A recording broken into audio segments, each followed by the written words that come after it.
let's go see what the Pistis of Sophia. That's what we're finna get into. We're gonna see what the Pistis of Sophia. We're gonna see what the Pistis of Sophia says. We're gonna see what the Pistis of Sophia, what we gonna learn about Sophia. Y'all gotta remember, everything has a story. Everything has a story. Hold on, y'all, one sec.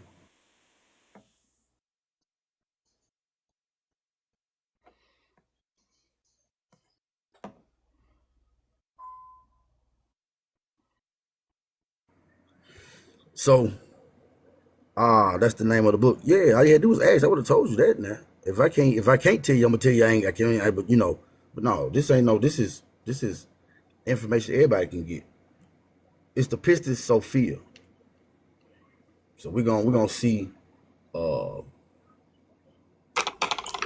the Pistis of Sophia. What can we learn so far? Do anybody know anything about Sophia? Anybody know anything about Sophia through your studies? Through what do we already know about Sophia? What I'm looking for. I'm lost. You said they lost. You said you lost? Yeah. You represent the well. So basically, what I'm getting out of this is that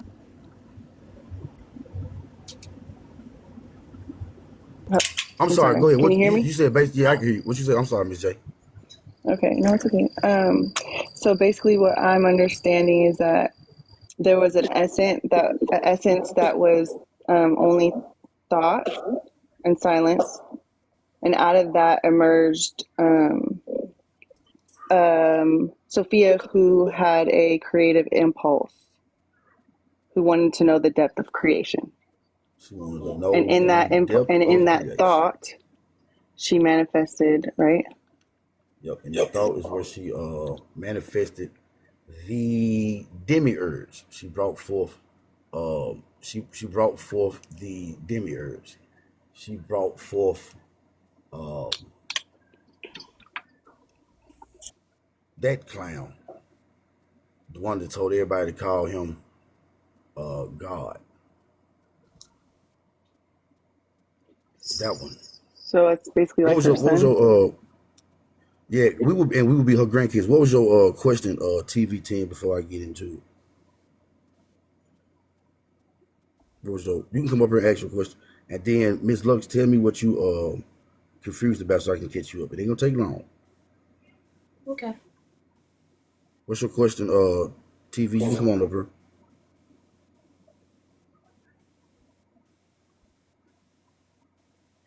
Let's see.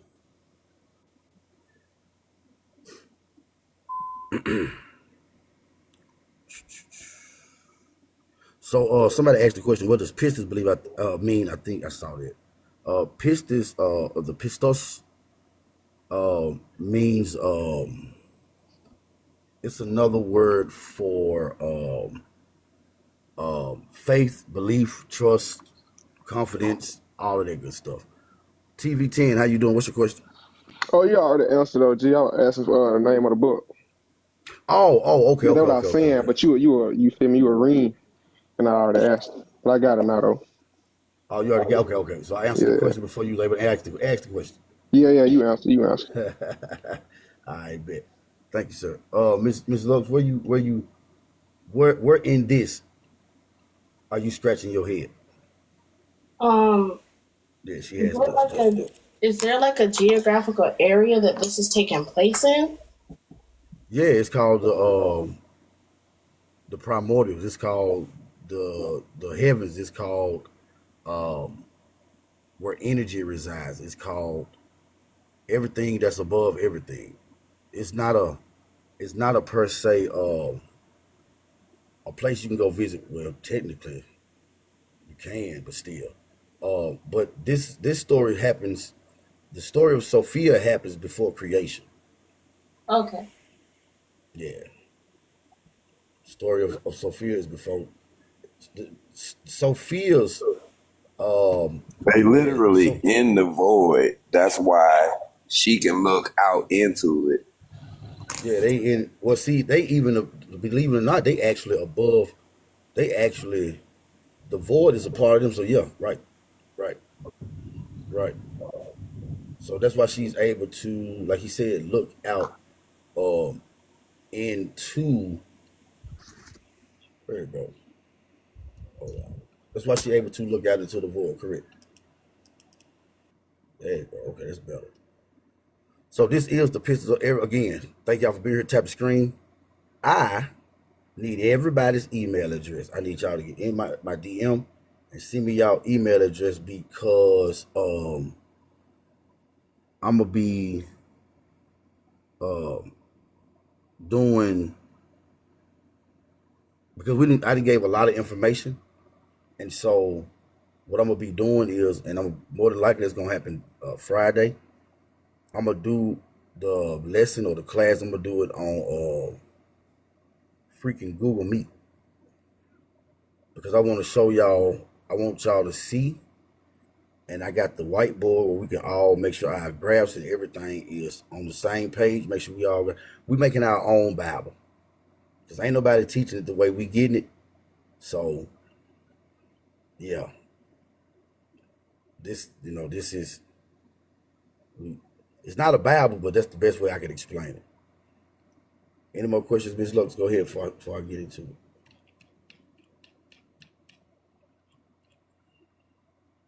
Miss Lux, you got No, anything? no question. Nope. Okay. Well, this is a lot of stuff. All right, so the Pistis of Sophia. So Sophia is the reason of creation. Without Sophia's thought, without Sophia's, you're welcome, Miss J. Without Sophia's thought, we don't have anything. Now, Sophia, um, the Abraxas, all of these eons.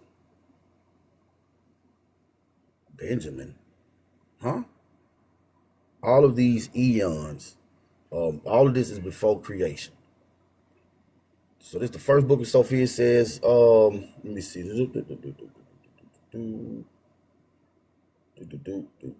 All right. And it came to pass in 11 years discoursing with his disciples and Yeshua passed 11 years discoursing with his disciples and instructing them only up to the regions of the first commandment and up to the regions of the first mystery. Who is Benjamin? That within the veil, within the first commandment, which is the 4 and 20th mystery. So wait a minute, this mystery number 24. So we done missed a whole lot of mysteries. No, we ain't. We're gonna get them. And Jesus said to his disciples, I am come forth out of that first mystery, which is the last mystery. That is the 4 and 20th mystery. And his disciples have not known nor understood that anything existed within that mystery. That's the mystery that the church got rid of. They tell you that it's only, you got this natural body, and then you got a spiritual body, and that's it. That's where they give you your heaven or your hell, not telling you there's levels above that. And levels below. And I was just over to say it. It's 365 heavens, which means it's what? 365 hells. There's an archon for each day of the week, each day of the year, each one. Go ahead, Mac. You finna say something?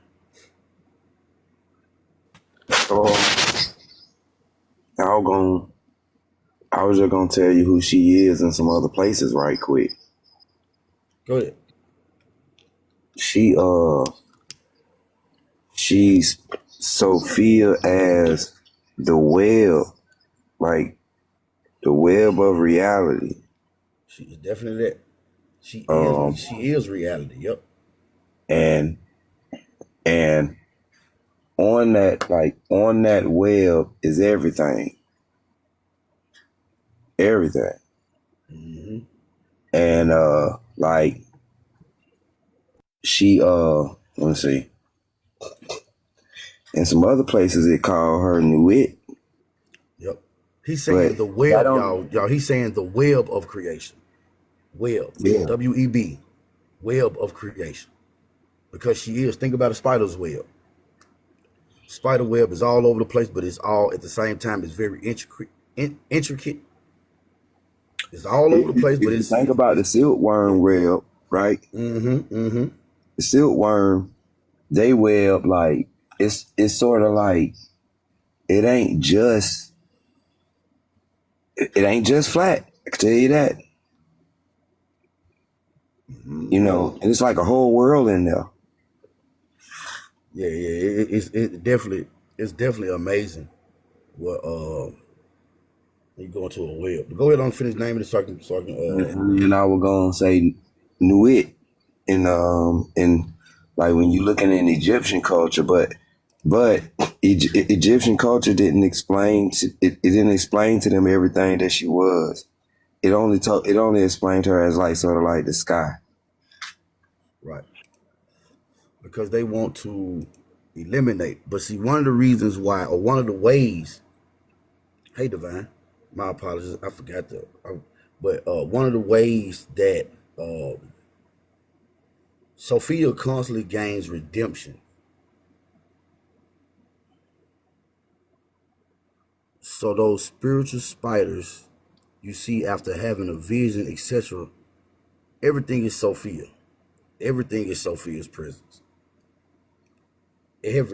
Everything is everything is has the essence of Sophia,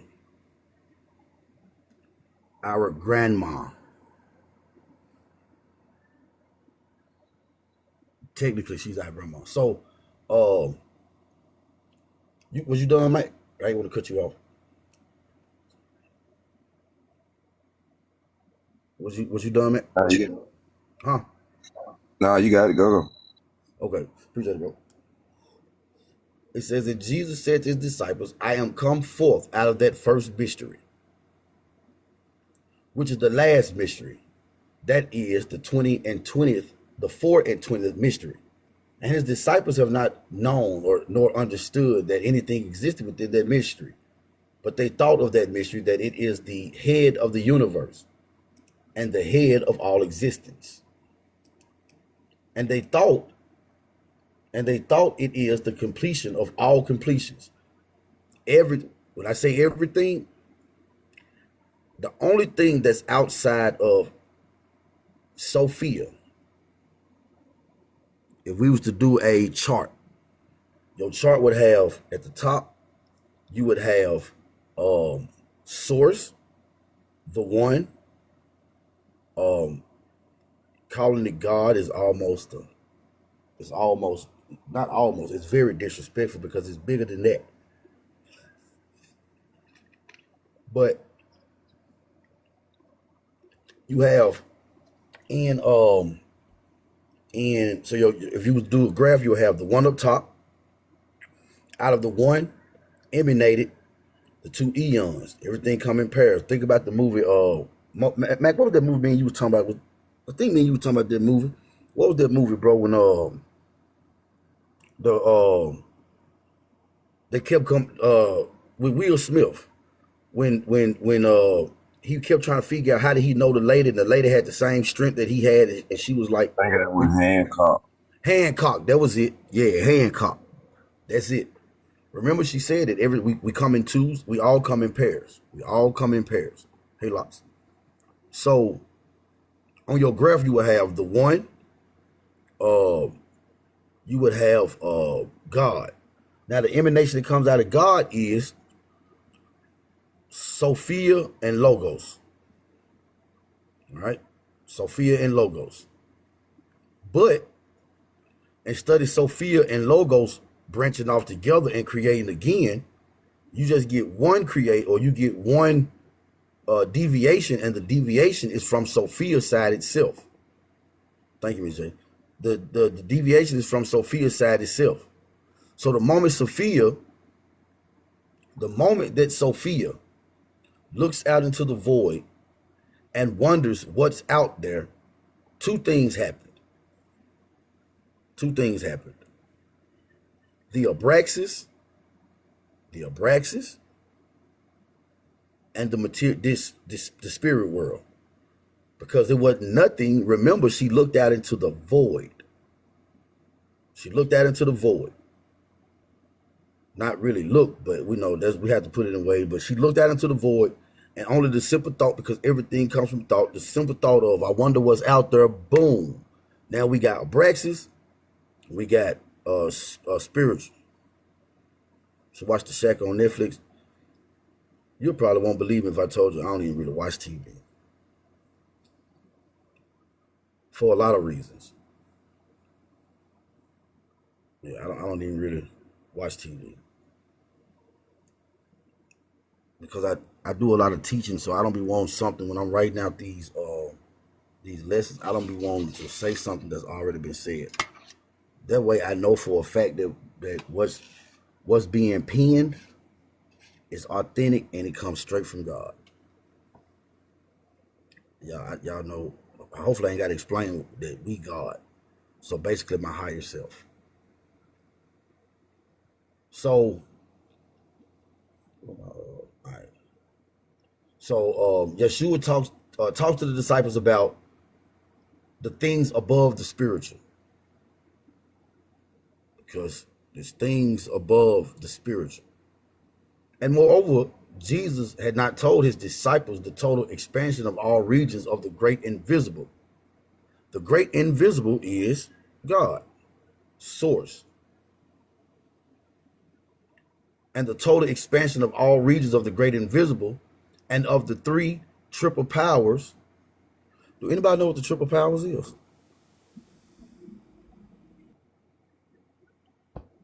Do anybody know what the triple, got an idea? Appreciate it, Apostle. Apostle, please come up here, sir. I have a space for you. You are very much welcomed in here. Please come on up here. But do anybody know what the three triple powers are? Okay, that's a good Mother Zion. That's a good answer. Yeah, this class, so that mean this talk, that mean I need y'all interaction. The three triple powers, we gonna all learn together. Mac, don't you say nothing. Who's saying something? Go ahead. How you doing, Apostle?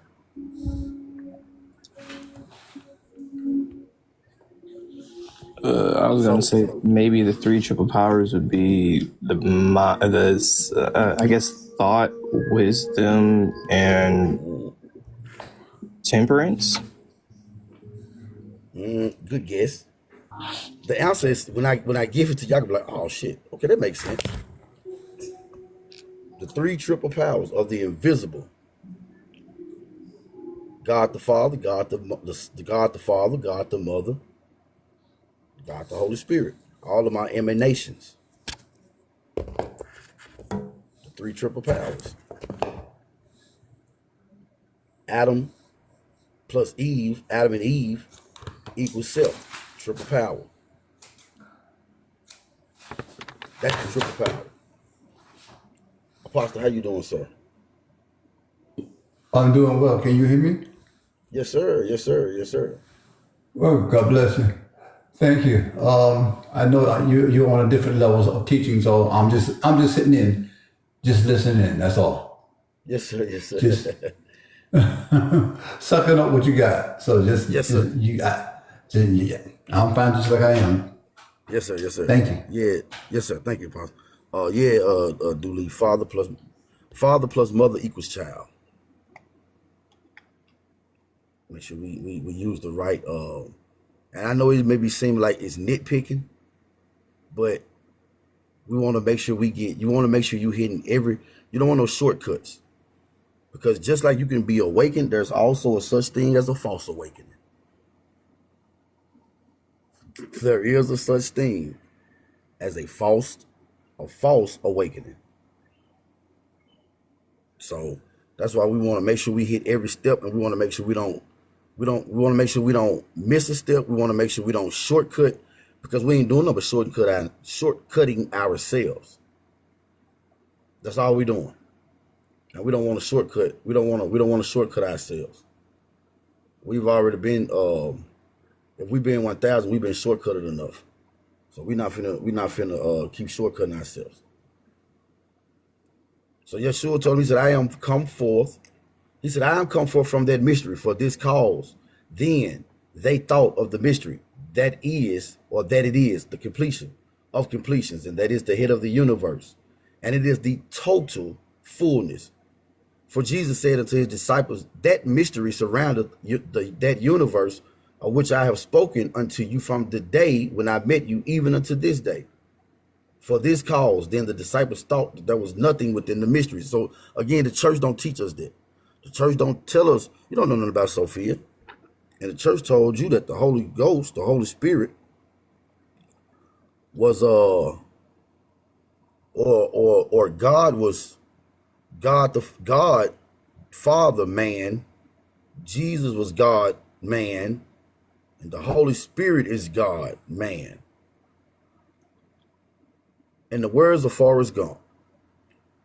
I'm not a smart man, Jenny, but I've never seen two men make a baby. What'd you say, Mac? Stupid is and stupid does. Luke to the dad. And it came to pass when the disciples were sitting together on the Mount of Olives, speaking of these words and rejoicing in great joy, and exulting exceedingly, and saying one to another, blessed are we before all men who are on the earth.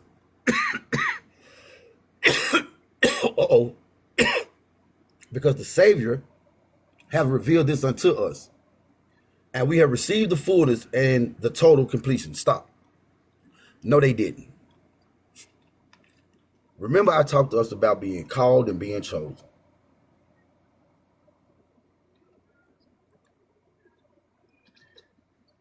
Remember the difference, called and chosen. Better yet, the parables and the mysteries.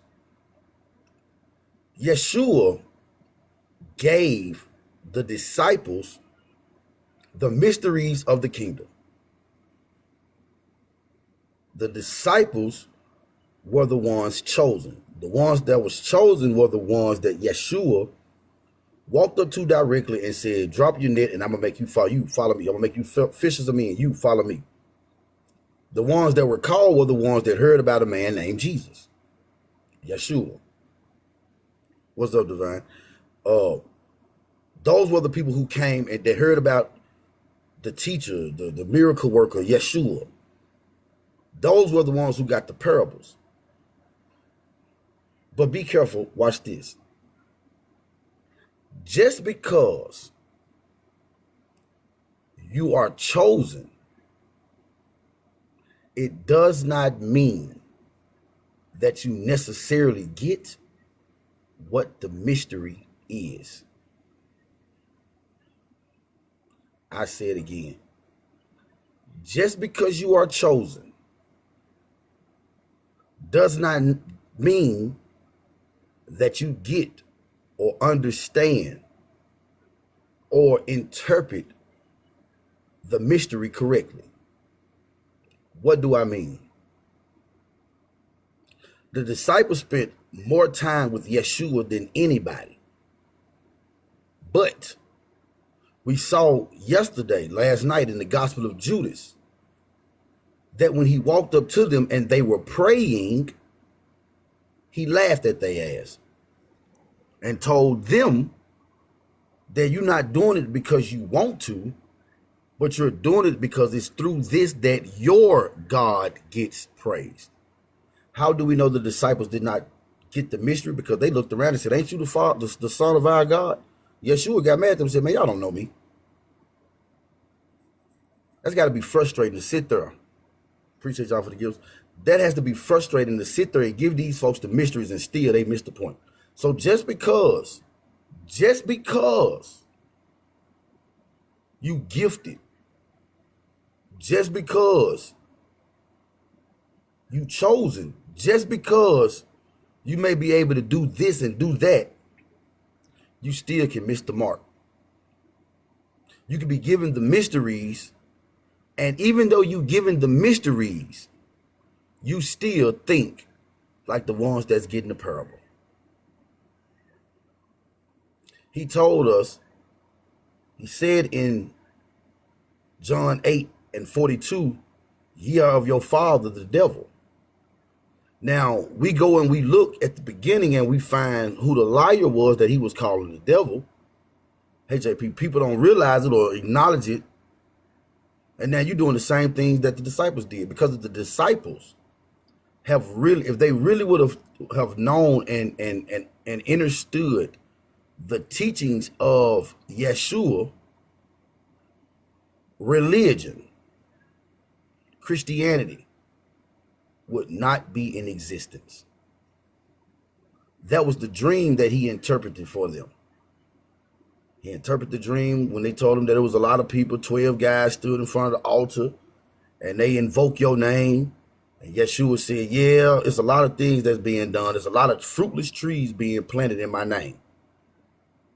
That's why you get the scripture in the Bible of in the last days, he said that people gonna say, Lord, Lord, have we not did this in your name? Have we not prophesied, laid hands and did this? And he told them, he gonna tell them, depart from me, ye workers of iniquity, because I do not know you. So just because you got the mystery, don't mean you got the message. Okay. Because the disciples are clearly thinking that they got it, and they don't have it. For the Savior revealed this unto us, and we have received the fullness and the total completion. They said this to one another while Yeshua sat away from them. Why? Could you imagine his frustration? Right. Mystery does not equate to you actually knowing what the message is. That's exactly right. It does not equate to that. So yeah, you can have the mystery. You could be chosen. Oh yeah. Yeah. You got a nice gift. Your gift is immaculate. But do you know how to use it? Do you know when to use it? Do you know where to use it? Because there's a time and a season for everything. There's a time and a season for everything.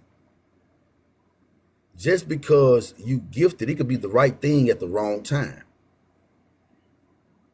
You got to embody the wisdom part of Sophia. Everything ain't for every just because you see it don't mean everything is for you to say. Everything, no, everything ain't for you to say. Well, I got the no, you don't. No, you don't. No, you don't. No, you don't. No, you don't.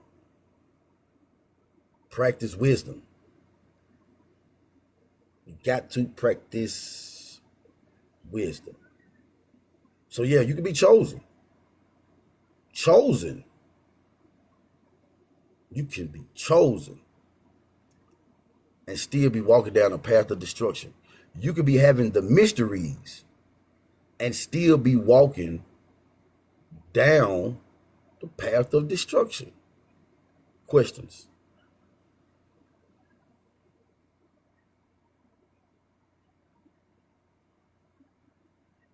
Any questions? Is no questions a good thing or a bad thing? I think that means we are walking with you. That's what it means. I mean, that's what, whenever I don't have any questions, that's what it means. I'm walking with you. I understand. That means you walking in there and it's being okay. I accept that. I mean, you cleared. I did have questions, but you cleared it up whenever you said mystery does not equate to understanding. Essentially, No, it don't. So understanding comes from looking within the mystery and actually delving into it, and not just hearing it and it becoming rhetoric. Right. Got you. It means It means accepting the truth, even if the truth goes against what you've been told. Appreciate it, Back mother. It's always gonna be to that way. so I guess it's back to truth versus belief then, huh? Oh, come on there, Chef. Stop acting like you've been paying attention. Time out. Yeah, no, mother. That's ain't gonna be no. Ain't no. We operate in order. Plus, when you're talking about something that a lot of people don't know about, it really ain't no arguments that can happen. So, but I appreciate the acknowledgement and the vigilance. I see you pay attention. Oh, Chef, yeah, Chef. I like you, Chef. You be paying attention. See, I'm giving this class. So this is what we do. I'm giving this class to y'all now, and I got a meet going on. So we got, you know what I'm saying. So like, I know it seemed like I may be answered. Like, what is he talking? I got y'all. So we all in class together. That's why I need y'all to give me y'all again. Make sure, not in the chat. Make sure you DM me your email address, and go get Google Meet, because Friday we're gonna put all our stuff in order and we're gonna do it on Google Meet. So we can be in the classroom. Make sure you got your wigs on. You know what I'm saying? Because I like to look at people when I talk to them. And I want y'all to look at me. Welcome to class. And it's free 99.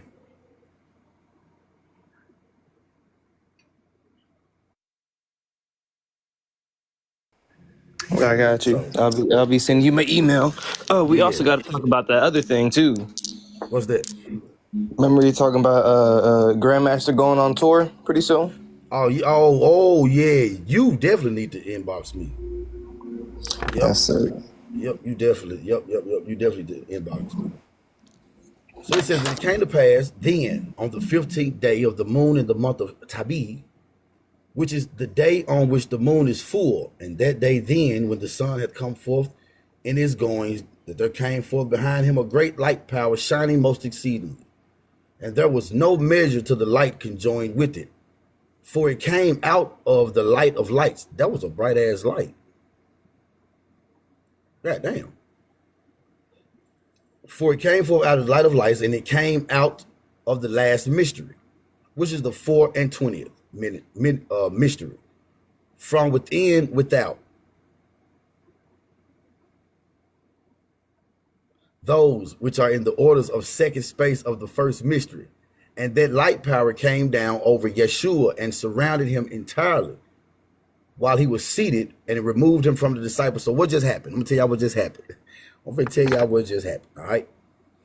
So the disciples with their stupid ass, Yeshua then gave them a little knowledge, and they thought they didn't figured it out, and they all happy talking about, oh yes, we have received the fullness and the total of the completion. Meanwhile, Yeshua was sitting over into a corner by himself, saying, "These damn fools. Oh, I got to get rid of these folks. I got to get rid of these folks." Now I'm giving y'all a physical imagery, but this is really astral projection and remote viewing. That's basically what it is. Remember, Yeshua was a high priest in the Essene order. We've actually gave him reverence as a high priest in the Essene order and didn't even know we were doing it. What do you mean, Dr. Cook? Rabboni. Rabbi is one of the 3 degrees of the high priest of the Essene order. It's one of the 3 degrees. The highest degree. It means teacher, but teacher of what? Teacher of what? Because he didn't teach scripture. So what did he teach? If you call him rabbi, what did he teach? Mysteries. Exactly. Rabbi is a term just like elder is used in the church. Rabbi So if you hear somebody say, "Oh, Elder Cook," you're gonna immediately think to yourself, "Oh, he in the church. He a preacher." And so it's the same thing when you call Yeshua a rabbi. You saying, you let it be known, or you acknowledging the fact that this is a high priest in this order.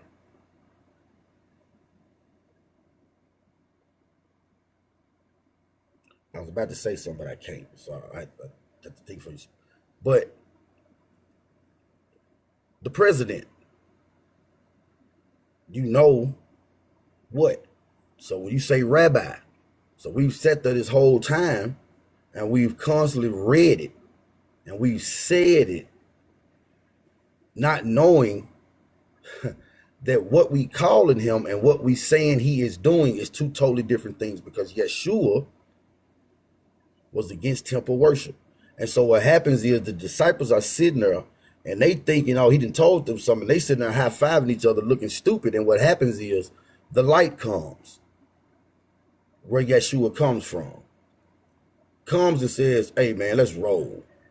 It came down and it surrounded him entirely while he was seated, and it removed him from his disciples. And he had shone most exceedingly. This is the story. This is what happened. Remember yesterday when we was reading briefly when we read the Gospel of Judas, where we read where the disciples, he was with the disciples and he just disappeared, and they asked him the next day, where did you go? And he said, I went to a holy generation. Okay, this is the same story.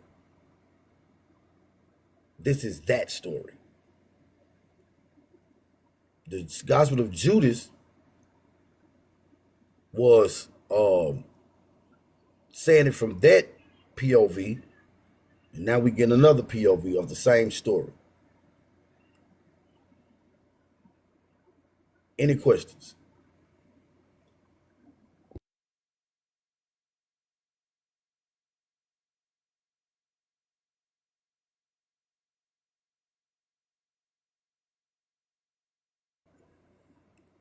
So, hold on, y'all.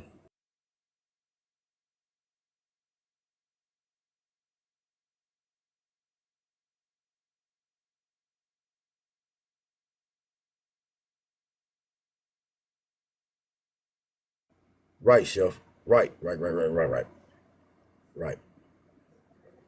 So, because remember, Yeshua was a magician. However you want to look at it, he was a magician. It says, and the disciples had not seen Yeshua because of the great light in which he was, or which was about him. For their eyes were darkened because of the great light in which he was. But they saw only the light, which just shot forth many rays. The reason why you've been attacked, and they not understanding why the attack is not working against you, is because their eyes are darkened and they don't see their hedge of protection that's around you. That's basically what that is. When you are a part of the light, you are protected by the light.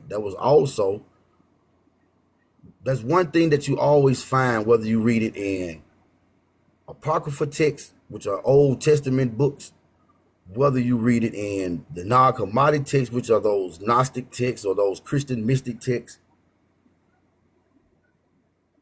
wherever you read and you find, even in the Bible, the light is always, this is what's crazy. The light is so bright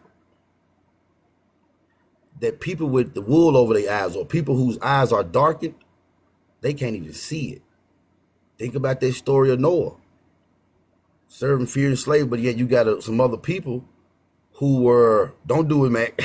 You got some other people who were protected by the light. Remember in the book of Apocalypse of Adam, Adam said that God gonna ask him, hey, what happened? Why these folks over here? Who is these folks? So the light always protects. It always protects. So that's why those arrows that's constantly being shot at you, that's why they're not hidden. That's why your enemy getting frustrated. And that's why they ramping up the attack. Because every attack is just a level up. That's it. When you start getting attacked like back to back to back to back to back to back to, it's like, God damn, it's one thing after another. That's because you right there. You right there. At the end of when I was growing up in school, I grew up in Tennessee. And one of the tests that we used to have to take was called the TCAP. And what the TCAP did was the TCAP took everything that we have learned from, let's say we're in the 8th grade. And so what the TCAP would do is the TCAP would take everything that you've learned from 6th, 7th, and now 8th grade, because you're getting ready to go into high school now in the 9th. But it takes everything that you learned. What the TCAP did was it took everything that you learned from 6th grade, 7th grade, and 8th grade and put it in one test. But watch this. When you was in 6th grade, the test was only about what you did in the 6th grade.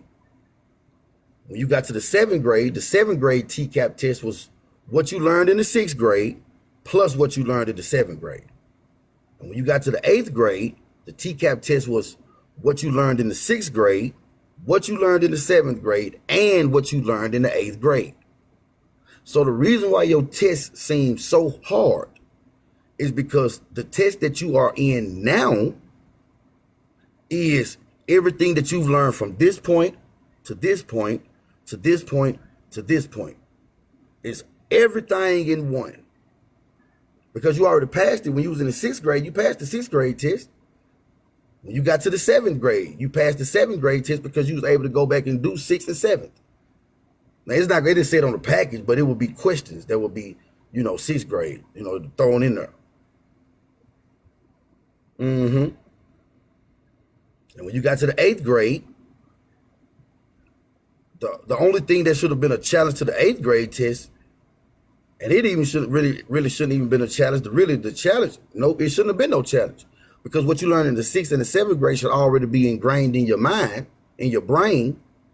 And you just learned the stuff in the 8th grade, so it should be freshly ingrained in your brain. So that's why your attack is so hard. We still in the lesson, but that's why your attack is so hard. Because you're getting ready to level up. Before you get out of any grades, you got that big test that you got to take to graduate to the next grade. And so we can't be looking for ways to to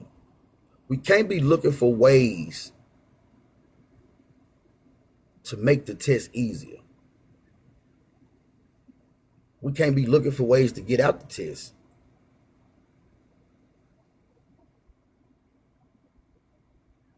You can't be looking for ways to get around the test. But you got to pass the test. You got to take the test. Because it's just like the driving test. Now, I've only took it one time. But I've been told, and plus I went and looked it up. No, ain't no cheat codes. That when you go take your driving test, you start with test A. Test A is this type of difficulty. And you fail it. You go study what was on test A, not knowing that when you get back, you're not finna get test A, you finna get test B. So what am I saying? If you don't pass test A, you still got to take the test. It's just going to be a different way this time. And it's going to be harder. Yeah, it don't matter what the test is. This test is in your individual grow up. I'm just showing you I'm just trying to show you how to get through them, because we do have our own individual tests, but the way we approach the test should all be the same. 6th grade got to take a test, 7th grade got to take a test, and 8th grade got to take a test. They test going to be different, but the approach, everybody got to go study. 6th grade got to study, the 7th grade got to study, the 8th grade, and you got to put in some real study time if you want to pass your test. But hold on, wait a minute. Let me put some pimping in it. Some of us do got the same test because we're in the same grade. Just because we're in a different homeroom don't mean we got different tests. As a matter of fact, just because it's not numbered the same, don't mean we ain't got the same. Because we still got the same test. It's just your number 10 is my number 1. But both of them say, what is the Pistis of Sophia?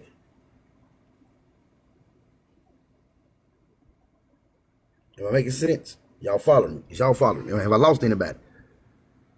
Tap the screen, please. Tap the screen. Y'all still with me? Chef, you said no questions mean that everybody taking a walk and we ain't had to go down no detours yet. I mean, if people don't have questions, that is like, I mean, the way I was raised, closed mouths don't get fed. If you have questions and you don't speak the questions, the rabbi right there, you feel me? Right. you might as well just ask the questions while you got them right now. And I'm going to answer.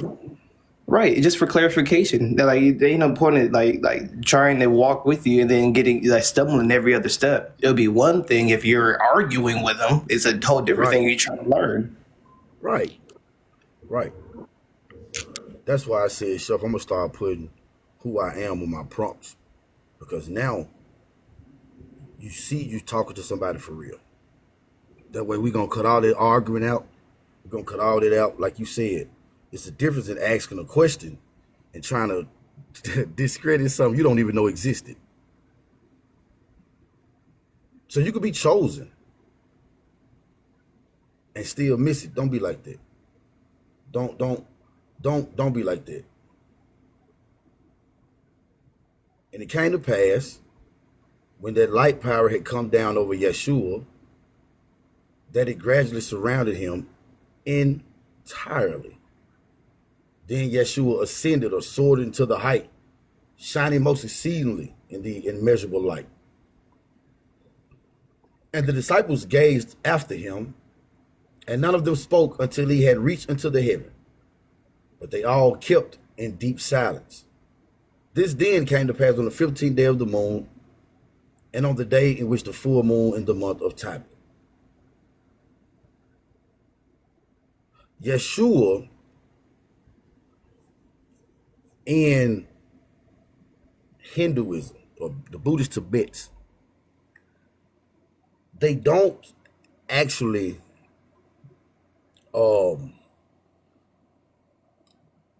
they go into a deep meditation where their body literally, and this is one of the most, it takes a while, but Buddhist monks go into a meditation where their natural body becomes, it becomes the light body. It's like, it's one of the, you just about to ask. So I answer the question again before you even. So now he ain't jump on no damn cloud. Remember, he said the same thing I did, you could do it greater. Go out there and get on a cloud. Let me see somebody go just ride a cloud. Go ride a cloud. Go, please.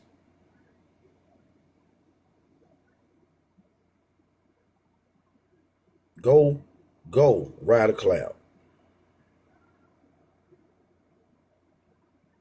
Now I am riding a cloud myself. But you know, go ride a cloud. No, you can't do that. Ride that cloud like me and the guys do when we get on that 250cc. Go on, ride it. Go ahead on. I want to see you. I want to see you get on that. I want to see them get on that cloud like that 250cc. I promise I do. I want to see it. That kickstand, hit that thing. Let me go and see you ride that cloud. You said Yeshua did it. He gonna come back on the cloud and every eye gonna see. Sure. It wasn't no, and you still got people now because of this information that's been hidden. Because they don't want you to know who you are. The grandchild, the emanation, a manifestation of God, the very essence of God, the very essence of Sophia runs through. They don't want to tell you that. They don't want to tell you that. They don't want to tell you that the same thing that created this material world, the spark that gave it life is the same spark that gives you life. So why Yeshua said, greater is he that's in you than he that's in the world. Boom. Yep, the great mother.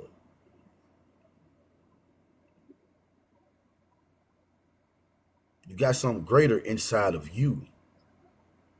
But what happens is,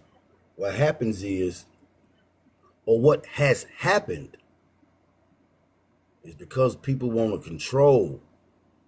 And how dare we tell people that everything that they look for, they need, is within them. We got to tell them that you got to give God all this type of money first. And if you don't pay God, well, if God want this money, can he come get it himself?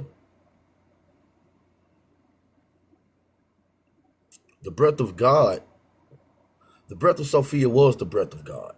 But yeah.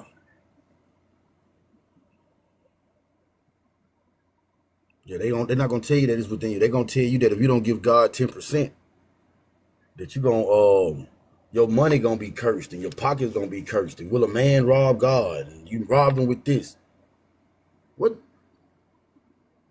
does God need with my money? They're not gonna tell you that you got the creation and the manifestation is in you. They're gonna tell you all that other stuff. And now you sitting there wondering why you paying your tithes and you still broke.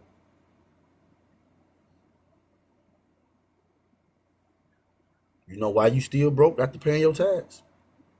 Because you still didn't pay God. You still didn't pay God. I'm waiting on somebody now. I guess it worked because he never came back and told me it didn't. I said, start pay you first. Greater is he that's within us. We all have that essence in us, that breath. We all do. I'm looking for something. You want to say something, Matt?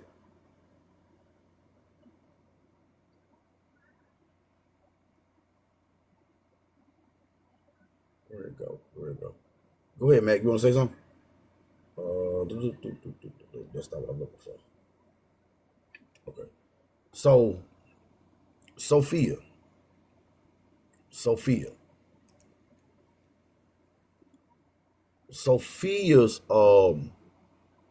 her thirst for understanding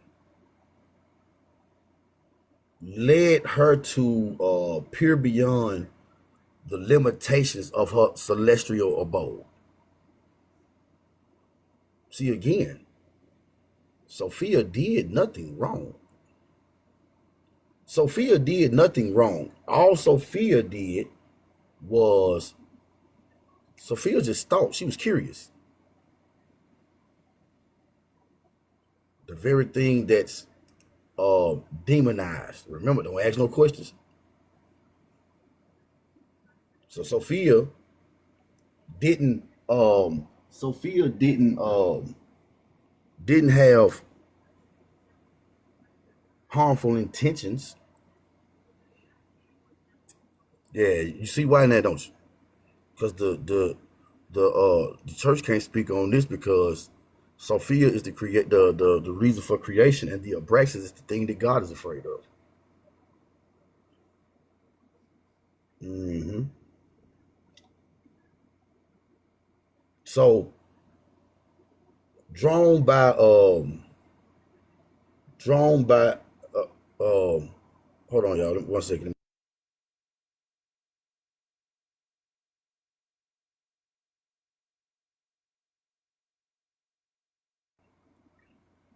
So Sophia, again, not not oh yeah, no, he is afraid of yeah, chef. Yeah.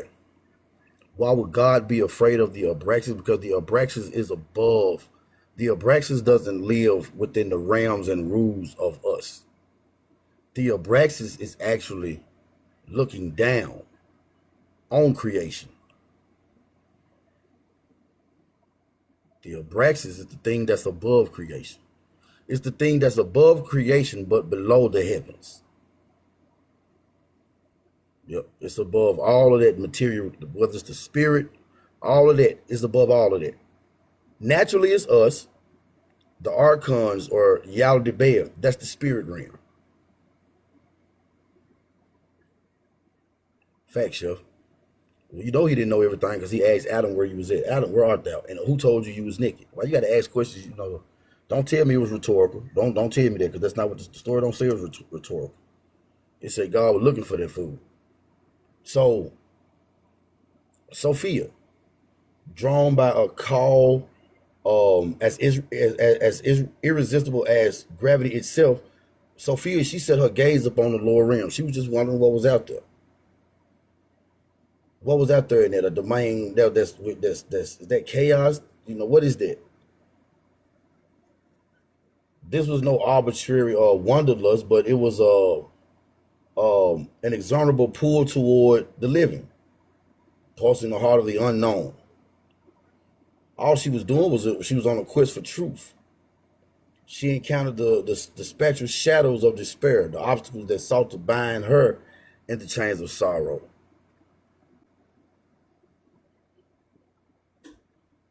Tap the screen, tap the screen, tap the screen. Thank y'all for being here. I'm gonna be making this announcement all night.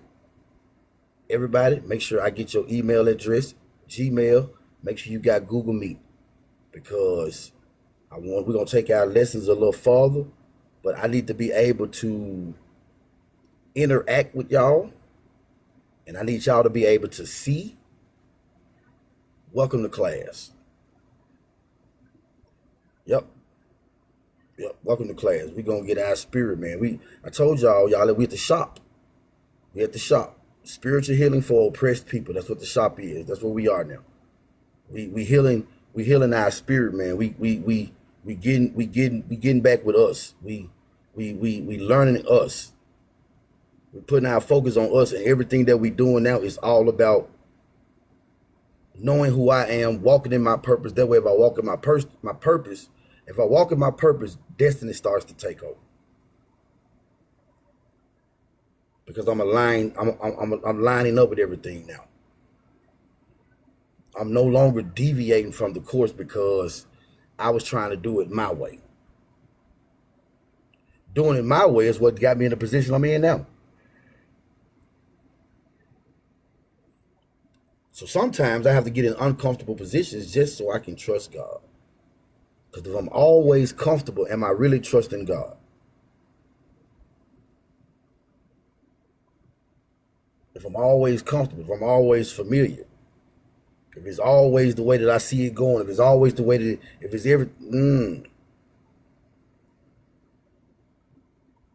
don't worry about 2-3 months down the line. Don't worry about that. You can't change what's going to happen 2 or 3 months down the line. But what you can change is what you will be doing in 2 or 3 months down the line. You can change that. I can't change what's going to happen, but in 2 or 3 months down the line, I want to have this accomplished. What you mean? In 2 or 3 months from now, I want to have 40 resumes out. I want to be able to complete it. I want 40 resumes. And that's I can control it, but I can't control what the outcome gonna be. So why am I gonna worry about it? Don't be so worried about tomorrow that you missed today.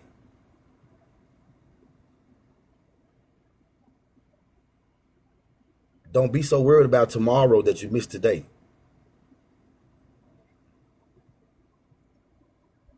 Don't.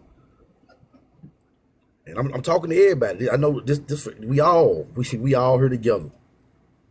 We all here together. And I'm not telling you something that I don't live by. Y'all know it. So Sophia, in her quest for truth, she saw something. And yet, even as the forces tried to consume her light,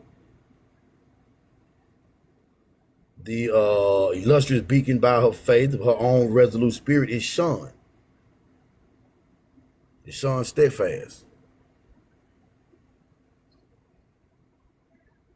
That's what they want. They want to take your light. They want to take your light. Don't let nobody.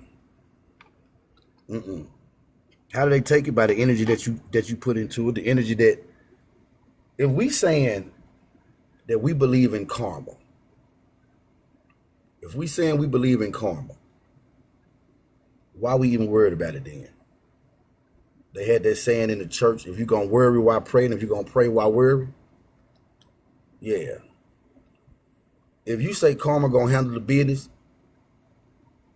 leave that shit alone. Stop talking about it.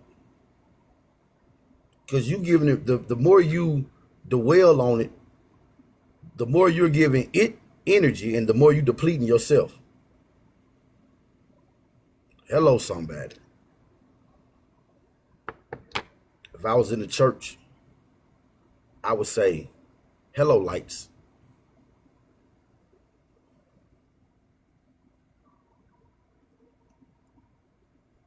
Sophia, we all got to face these challenges, right?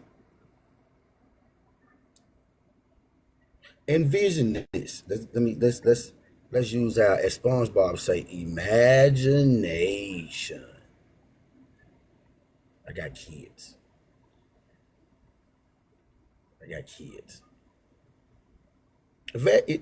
Envision. Think about it, if you will. The celestial panorama at the moment of faithful divergence. Imagine a realm where the boundaries between the sacred and the profane, the infinite and the infinite and the finite, they all intertwine like the delicate strands of an ancient tapestry, or as my brother Mac so eloquently said, the web of creation. Web of creation. Envision this. Here in the liminal spaces, where meaning is forged anew, Sophia's march toward dissolution and rebirth played out as a silent symphony.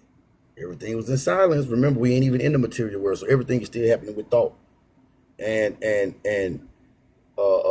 every nuance of her being, her pain, her desire, her unyielding hope, all that became a note in the steadfast. All of it became a note in the grand cosmic cadence. It's a language it's a language that's spoken in the muted vibrations of the eternal chorus. It's not no words that's spoken, it's the thought. Remember this, the Pistis talking. He said, and I, the Pistis, observed each tremor of that melody, committing its verses to the annals of the heart. Any questions? Pause for station identification. Any questions? No questions? Any questions? Ms. Lux, you still with me? Have I lost you? Any questions? Alaris, Ms. J, Apostle? No questions. Chat? I'm just going to start. I'm going to start putting tracking in the comments. Okay. Chat, any questions? Y'all still with me? Well, Chef? Well, Chef, I guess you are right, sir. When there is no questions, that means that we all taking a walk together. That means we comprehending and it's resonating. So let's see what the Pistis says. As the celestial spheres themselves seem to shift in response to her plight, there alike were moments of divine ecstasy and piercing melancholy. Oh, how the Pistis resounds in the hearts of all who have embraced even the slightest glimmer of faith. Listen closely as the eternal murmur echoes through the caverns of memory. We all, let's see here.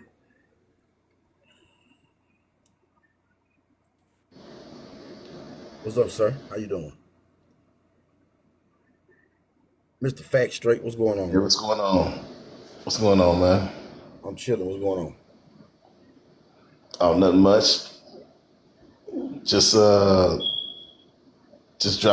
stopping by. I think what you're saying is pretty powerful stuff, man. I don't know if there's anything I can add right now, but yeah, it's on point. Okay. Well, thank you, sir.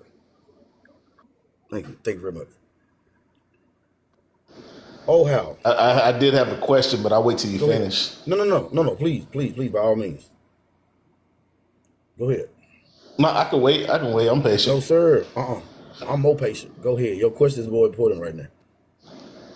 Yeah. So what do you feel about this reality and some people believing that this is like a simulation? What are your thoughts about that? It is. It is. It is. It is. It's exactly what it is. Okay, look. If you're able to come back, I'll bring you back up. This is a stimulation. Okay, cool. I drop you, then I got you, and then just request back up. Miss J, I'm gonna drop you too. I know you'll be in the chat in the comments. Thank you. To answer your question though, this is a stimulation. This is the Matrix. This is the game that's being played. The object of the game is to get out of the stimulation. Because see, if you don't get out the stimulation, you'll never get back to source. Because the object of the game is because the energy of you, your essence has always been here. So the object is to get you. If I can get you, to come back around again, this time you're not able to make really conscious decisions, I got you trapped. But yeah, this is a stimulation. This is definitely that. Did I answer your question? Yeah, that answer. Thank you, sir. Listen, we got to listen to that eternal murmur, the echoes, a whisper that is sense. The whisper that insists that no matter the breadth of the darkness, the divine spark within it shall never be extinguished. You can't never, ever get rid of the divine spark, the energy. Never, ever.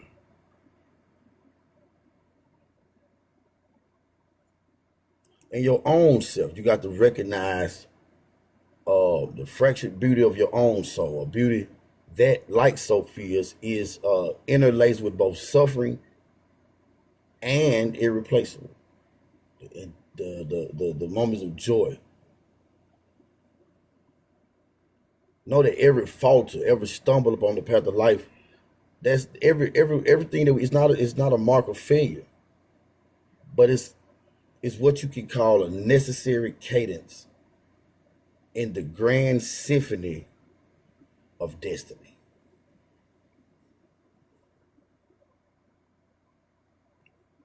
That was pretty nice. That was pretty nice. You like that show? Did you like that one? Very poetic. I got a little bit now. I got a little bit now. I got a little bit. That was pretty good. That was pretty good. I get an A for those. Yeah, you get an A. A plus. We'll give you A I take plus. that. Yeah, I take that. I say it again for the people in the back because I know some people want to listen. Tap the screen, tap the screen, tap the screen. We got to remember, we got to know that every falter, every fail, every stumble on the path of life is not marked. Every failure is not a mark of failure, but it's a necessity in the cadence, or it's a necessary cadence in the grand symphony of destiny. The cadence is the tone. The cadence is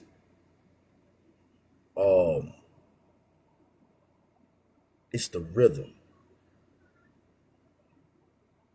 The cadence is the groove. I'm always a little bit different than frequencies. I'm always willing to put myself out there. So, what do you mean when you say cadence? Y'all know I have a little stutter.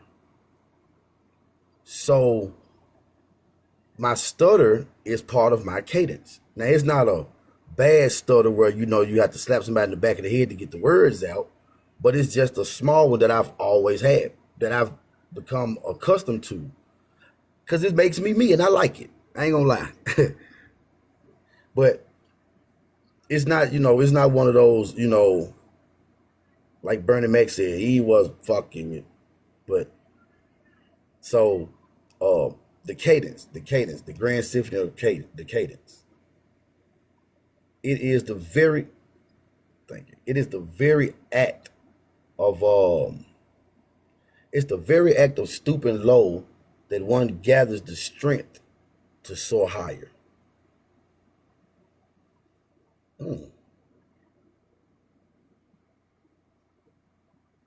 There go another one, Chef. Bars. There go another one. You're gonna have like 10 shirts before it's over with. Like you're gonna have a whole step. He needs to start patenting this stuff. It is. I promise. I'm gonna just start making flashcards. Right. Like just flip everything. it. Right. Anytime you need one. Is it like an Just put it affirmation? on. Put it on. And it's what you're wearing for today. Right. But no, it is all rights reserved. That's why I got the warning on the prompt. Yeah, y'all hear that in the back and in the hallway, just so you know. Yep. So, yeah, don't steal my shit. Like the screen recording from the hallway now. Say it again, Chef. I said, folks like the screen record from the hallway now. Yeah, I know. Yeah, go back and go get their own little. You right, they sure do. That's another reason why I need everybody to send me y'all email address so I can put you in the context. So when we do this Google Meet, I ain't got to worry about shit, and I can really teach. I ain't got to be cautious because you got these folks. Say it again, Chef. And I need everybody to tap that screen. What he said, I'm gonna make you ain't a moderator yet. You will be. Thank you. I'm not doing it for the mod. Doing it for the learning. I know. No, I know. But you let me shit. Cause I'm cleaning house. I ain't gonna lie to you. I'm cleaning. Well, like if I heard correctly from the last couple of days that I've been working and missing out, I see why you cleaning the house. It is all about that pussy. Oh it's all about the pussy. Stop it. Yep, that's what it is. It's that pussy. They want my man. If you don't sit your that, yeah. All right, there you go, Chef. Thank you. Yes, sir. It is the act, the grand symphony of the dawn. For it is the very act, the act of stooping low For it is the very act of stooping low that one gathers the strength to soar higher. Watch the eagles. What they do, they go down, catch that downwind, and phew. Told you to watch nature.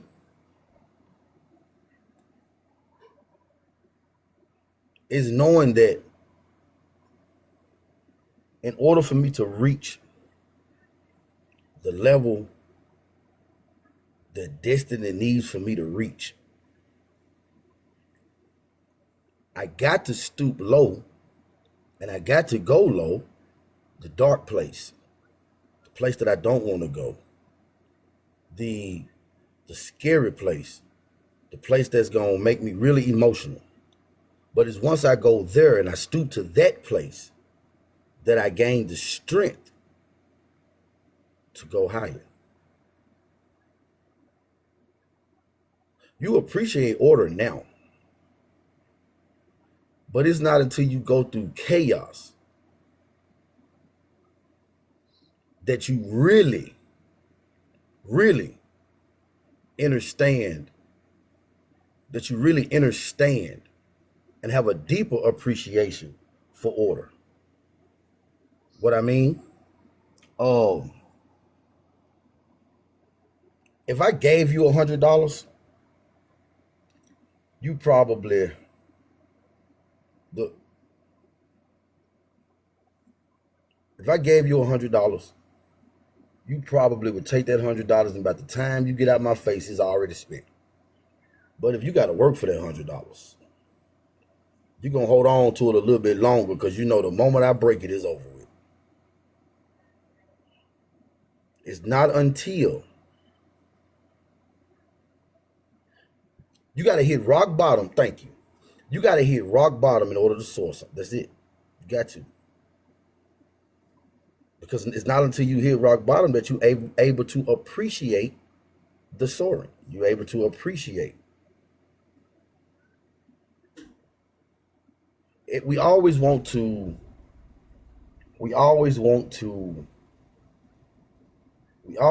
elevate,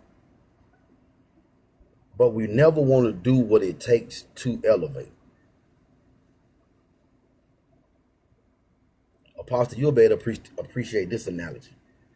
I used it the other day. In the Bible, Yeshua told the disciples. He told the disciples, we still in the Pistis of Sophia. We learning. This is the stuff you did not know. Wisdom, Sophia. But in the Bible, Yeshua told the disciples, I know y'all remember the story where the storm came and it was rocking the boat, and Yeshua went out to the boat and he said, peace be still. And the disciples said, what manner of man is this that even the winds obey him? Well, before that incident happened, there was a conversation. Yeshua told the disciples, he said, let's go to the other side. Let's go to the other side. A promise. If he'd have said, we're going over to the other side, but we're going to get there, but gonna be a storm, really high waves, really heavy winds. The boat gonna rock back and forth. A lot of water might get in the boat. It may even seem like the boat gonna capsize. You might be a little scared. If he'd have told them all of that, the disciples would have either done one or two things. Either would have been like, I'm straight, I don't want to go to the other side, or is there another way we can get over there without the boat? They're looking for a way around the test. But no. You got to take your ass through it. And so what happened was they got on the boat. And while they was on the boat, Yeshua, because he was tired, went down and took a nap. The disciples got scared when the boat started to rock. Where the hell Jesus at? He down there asleep. Well, somebody go down there and wake him up and tell him, do he want us to die or something? So that they go down there and wake him up. Hey, man, we up here, there's a storm going on. I can imagine Yeshua looking up at them from his sleep. These fools forgot the promise. Now he got to go out and do something again, not knowing that they got the same type of power. That is the best sleep you can have. What am I saying? We all, appreciate the pastor, we all got to go through that storm.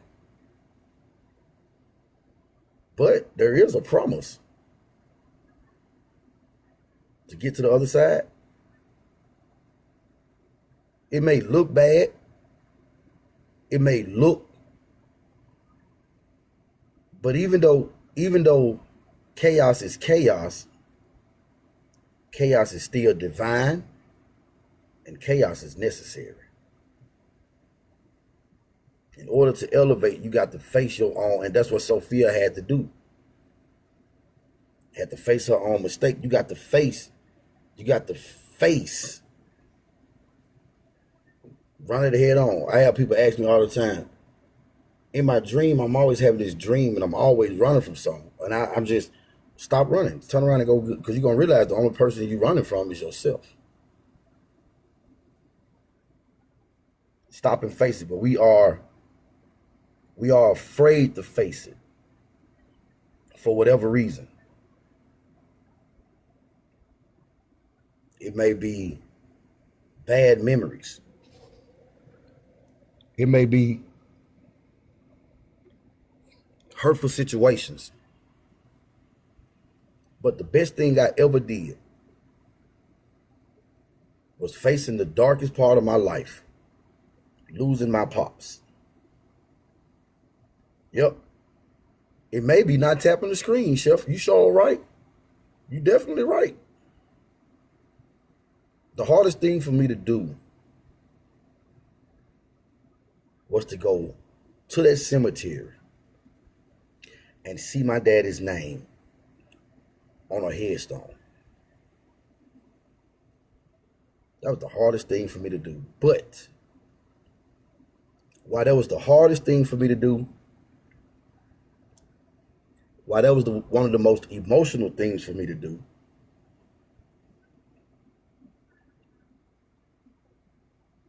that was the thing I had to face.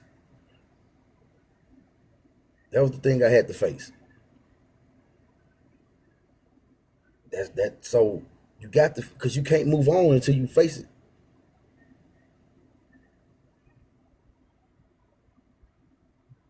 How poignant is the paradox that the divine, in its totality, but sometimes immerse itself with the vulnerabilities of earthly fatalities to comprehend the full spectrum of life. Even the divine, Sophia had to. Because it's not until you go and you face the full spectrum.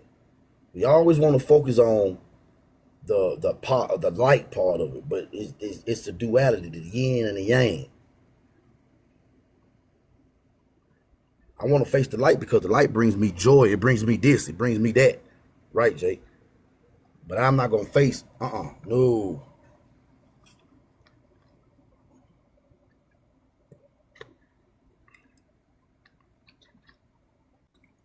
Yep, forgiveness is major too, because forgiveness is not for them, it's for you. In Sophia's pilgrimage, through heartbreak and despair, Sophia became every solitary soul grappling with the weight of existence. But with right, Chef, exactly. But with that very descent, laid a promise of an ascended horizon.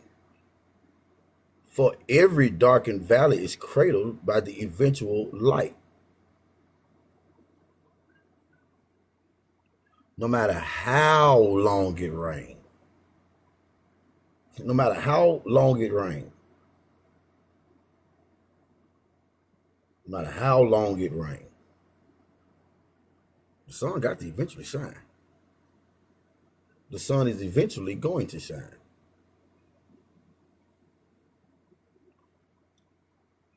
We're in an ancient time where in ancient times where myth and mysteries converge. The story of Sophia is recounted with reverence and awe.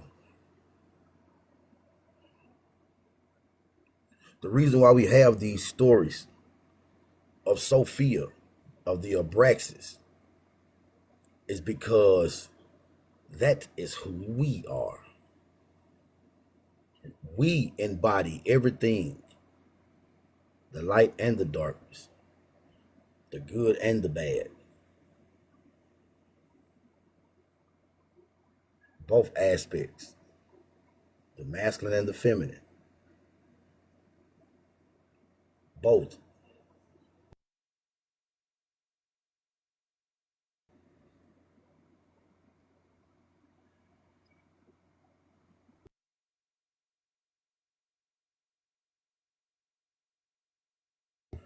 But, my bad, the mystics of old did not speak of her fall as an isolated calamity, but her fall was an essential episode in the inexorable calamity. But it's something. It's an essential episode in the creation and the recreation, a necessary unraveling that sets the stage for a more sublime reawakening. The mystics, they saw in her struggle a mirror for the soul's battle against the forces that seek to tether it.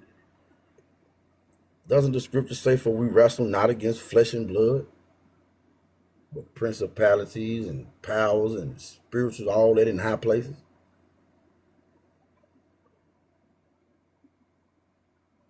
When it all boils down, it's me versus me. It's I versus myself. It's me versus karma. That's what it is. They saw that in her struggle. They understood that the courage to descend into the depths of the very precursor to transform in the sacred interplay, the Pistos emerges not as the mirror or a mere observant, but a vibrant, defiant force. Mm. A living reminder that the quality of faith is measured. Mm. A reminder that the quality of faith is measured not by the absence of pain, but by the luminous resolve to rise time and time again. There go another one, Chef. My son blind, so it's dark and more. Yeah, you said my name, so I thought you was my son blind, so it's yeah. You lose one sense, then another one. Yeah, it gets stronger. But we got another one, Chef. We got another one. We got another one. Faith is measured not by the absence of pain, but by the luminous resolve to rise time and time again to the call of the divine. Pause. Questions? Come up, Jason. You can explain to me what you mean, because I want to make sure I answered that correctly. Questions? Anybody? Chef, you got any questions? You usually do, but you rocking with me. Any questions? Any questions? Any questions? What's going on, Jay? How you doing? Hello, how you doing? Doing well. What was you saying in the chat? So it says can't appreciate the light without experiencing darkness. It was just a comment there. Oh, So I was okay. like, yes, I just mentioned because my son is blind, so for him, I don't think it's always dark, but he's It's blind. not. Yeah, it's not. It's not. Believe it or not, the blind see better than we do. And that's amazing. It is. It is. And the sound too. Yep. He can Yep. His still sound. literally use his eyes to see. They said it again, Mac. Go ahead, Mac. Say it again. He can still Yeah. literally use his eyes to Hold on. We see. can't. We can't hear. We can't. Hold on. Let me. Hold on, Mac. Okay. What you say? What you say, Mac? He can still literally use his eyes to see. It's just in a different way. And then he gotta kind of sort of like combine it with his hearing, and then he can form shapes, depending on how long he been blind and how old he is. Right. He was talking Absolutely. about metaphors. Go ahead. Go ahead, Jay. Yeah, Go ahead. Go ahead. Go ahead. he's been blind his whole life. But it was surgeries when he was in the NICU. But he loves music. He loves sound. So I Yeah. think, yeah, it's like that's the unique part is that it's specific for him. Mm-hmm. Music. Music. I How don't understand old is that. Music is what you say, Mac? I said how old is How old is he, Jay? It was his birthday yesterday. He just turned 17. Oh shit! Happy Oh, birthday, okay. bro. Well, yeah. He been doing it for a while. How long? He been Do blind he his play whole life. music? He said, "Oh, like he play music. So thank you. He play music." So he has cerebral palsy and he's blind. Mm. But yeah, he's been through a whole lot. I just took him out of school. He's just been through too much, and he's getting better though. He's talking better now. He's getting better. But you said he loved music. He loves music. Yes, yes. So, um, I have a really close family member, um, that's autistic, and he is. How old is Jeremiah? Jeremiah, 17 or 18, and he one of them. Jeremiah, one of them. He's a non-verbal, uh, autistic, and facts, and a lot of like even his folks, um, didn't really pay attention to him. But I noticed that I had met him. You know, I got a son through marriage, so I noticed that he had a liking um, for the drums. I would see him always looking at the drums, and so one day I just was like, Jeremiah, you want to play? He said, want to play? And folks stopped and said, did he just say something? I said, yeah. He said, want to play. And they were shocked because he didn't say nothing. But the moment, and I'm saying that to say this, if he loved music, regardless of the disability, I guarantee you, get him an instrument, whether it be a piano, whether it be some drumsticks, because the the the frequency of music in itself is healing, and that can also be his way of telling his story. Because some of the best musicians are blind. Y'all do know that Mozart couldn't read or write, but he could write music. Thank you so much. It is absolutely. That's how I taught him to spell his name. Is I turned it into a song, He turned and it he into a picked it up. song, yeah. Yeah, he picked it up real quick. Yeah, How but do y'all I learn? said, Go ahead. yeah. Go ahead. Go ahead. Thank you so much, you guys. You're I'm gonna welcome. drop down, but I appreciate y'all. And I'll be here. I just don't want because my son he keeps talking to me. I don't want to We interrupt understand. you guys and You good. things like that. Thank y'all so much. Yes, ma'am. Thank you. Respect, absolutely, and love. Yep. Yeah, music. Because how do we all learn? How do we learn our ABC? Didn't we learn our ABCs from a song? A B C D E F G. Yeah.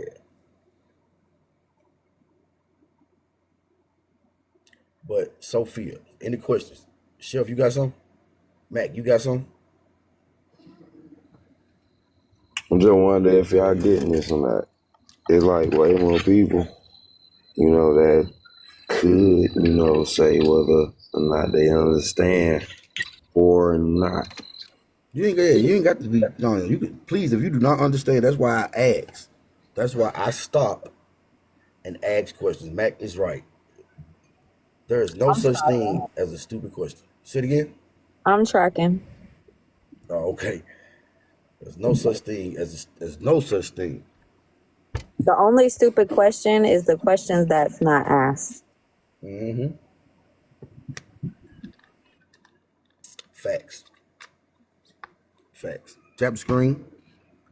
So I guess it's So I guess right through here, Chef. I guess right through here is we doing something that we didn't even get while we was indoctrinated. Answers. Yep. Mm-hmm. Yep. We getting answers. Because if you ain't got no questions, that mean the things that you would have asked is being answered. And I think I done already heard that like twice today. I was gonna ask, but you answered. Yep. Just take a second to pause and listen rather than just jump right in. Might answer your question. Just might answer. Within every ancient temple. Hold on.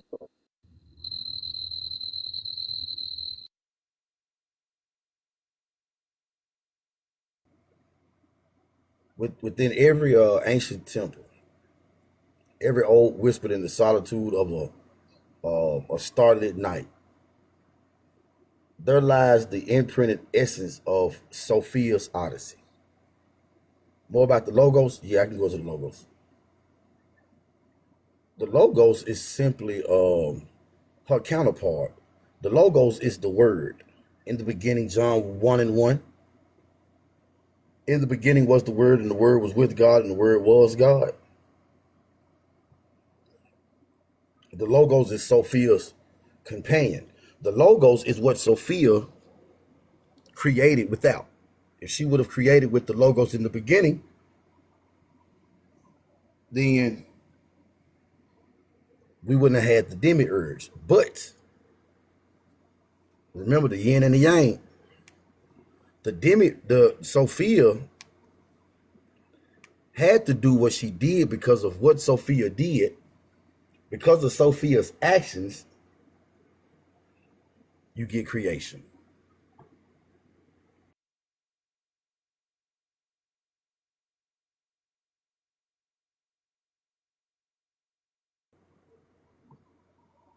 Be- because of Sophia's inquisitive nature. You said that's deep. That's what it is. But the logos are, yeah, a lot of people are going to speak on it because they don't know. The logos is the word. The word logos means word, speech. It's the word. In the beginning was the word. But logos is also, because remember, when we drop in density, we got the lower eye vibration. Yep, creation without logos is chaos. Facts. Remember, a couple of years ago, we had that incident down here at the mall where some entities just appeared, and it said people was in the mall saying it seemed like it was observing, and it was like it was like it was trying to lower its density. It was trying to get. Well, that's what happens when you drop down. So if we are in the planoma, the realm of Barbilio, where God or where Source is, you got the logos and happened at the airport. You got the logos and Sophia. What was that? Those were archons. Yeah, those were archons.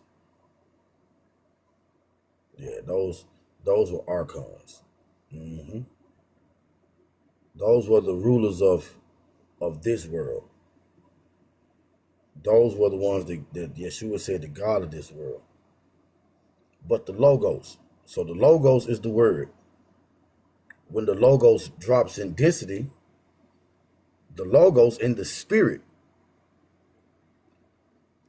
Once the game is over, what happens to the archons? whatever's gonna happen with her. That's one thing nobody really knows. Because to be honest with you, once you escape the matrix of the archons, you don't really care what happened to them anyway. But the logos, before I forget.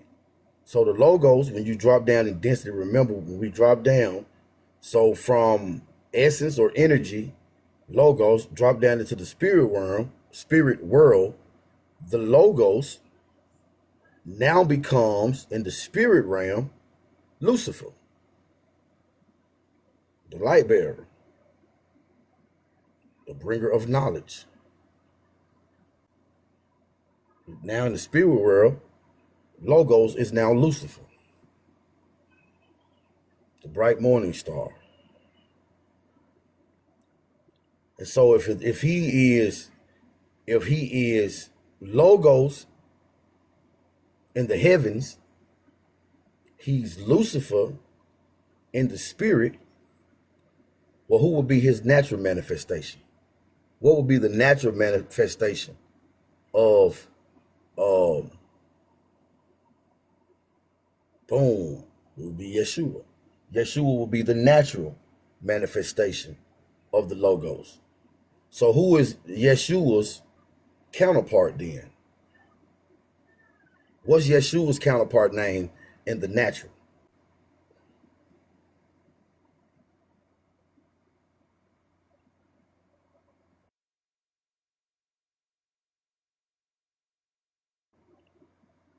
Not Sophia. In the natural, who will be Yeshua's counterpart? Not his spiritual, the essence, right? So if we look at the masculine side, we got logos, Lucifer, Yeshua. The essence of them is logos. The spirit of them is Lucifer.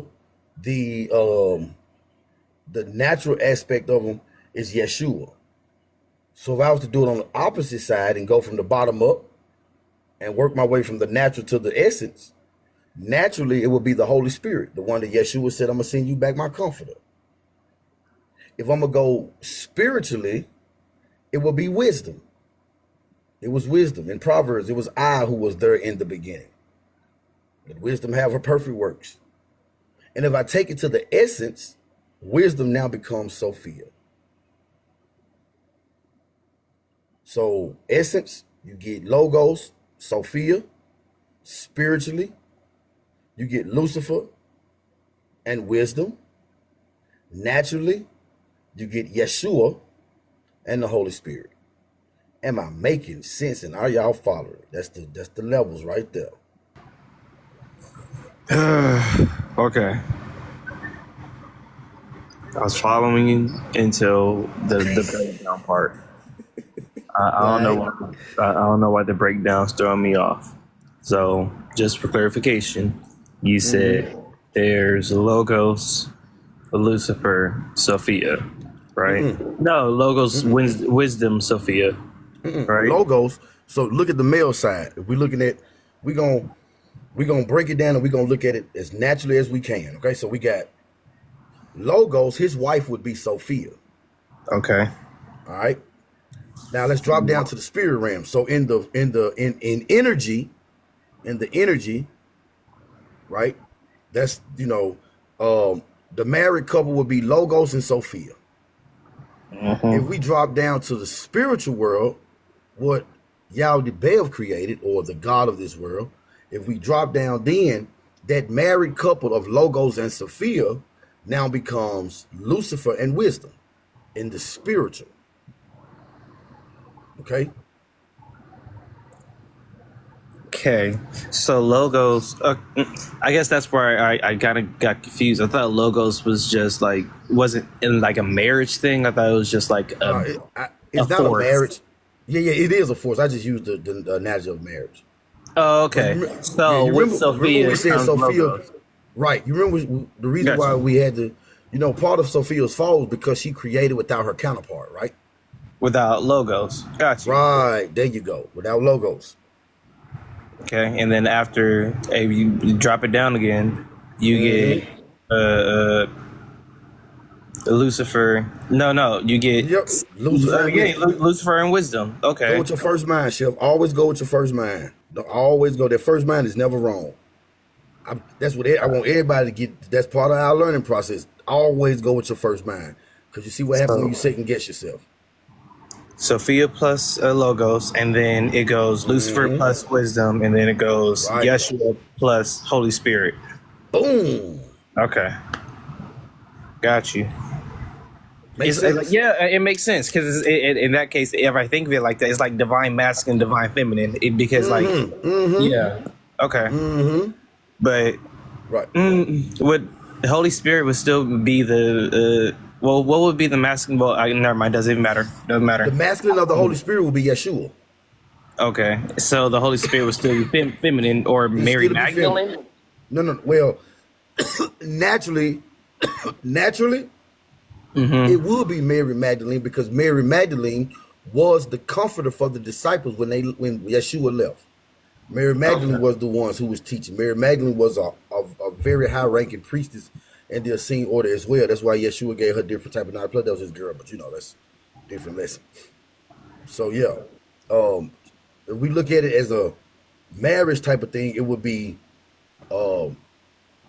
Mary Magdalene. If we look at it, physically, because the Holy Spirit is not something you can physically see. Got you. Okay. Yep, I'm following now. Thank you, Doc. Yes, sir. Yeah, they all do. They all have many names. They all have many names. They all have many names. Am I answering it? Why what? Why she got many names? They got many names because it depends on different cultures got different names from just like me and you were talking the other day. One culture call him Marduk, the other call him Baal, the other one call him, Enlil, Enki, so it just depends on, for one, the culture. It depends on, even with us, most people, call me Deshaun. Only my family call me Unique. And the people everybody else call me Dr. Cook. So it depends on where the culture and where you are. They can call her peanut butter and jelly. She's still the same. But the name does matter. It does matter. Did I answer your question, Matt? I'll just add some stuff so other people can hear the answer. I already know. Sophia's Odyssey is a saga as timeless as the cosmos.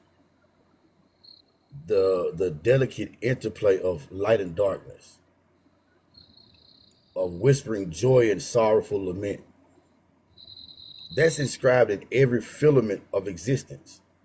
That in itself speaks to the unity of opposites. That to experience loss is to open the doorway to a vastly more profound intimacy with life. That the severing of one bond can liberate the most radiant new creation. Don't excuse me. Don't we get so lost in we get so thrown off by what we losing that you don't realize that you're losing something because you need the room to gain something greater. Again, example, I got you. Your phone. You're trying to go get another app. Oh, but you're out of space. So what do you have to do? You have to go in your phone, and you may have to lose a couple of things, maybe other apps, maybe a couple of pictures of video, but you have to lose something in order to gain something greater. And a lot of times that's where we get stuck at. We get stuck at, damn, I lost it. Well, wait a minute. Good night, Apostle. Thank you, sir, for being here. I'll drop you down. we we um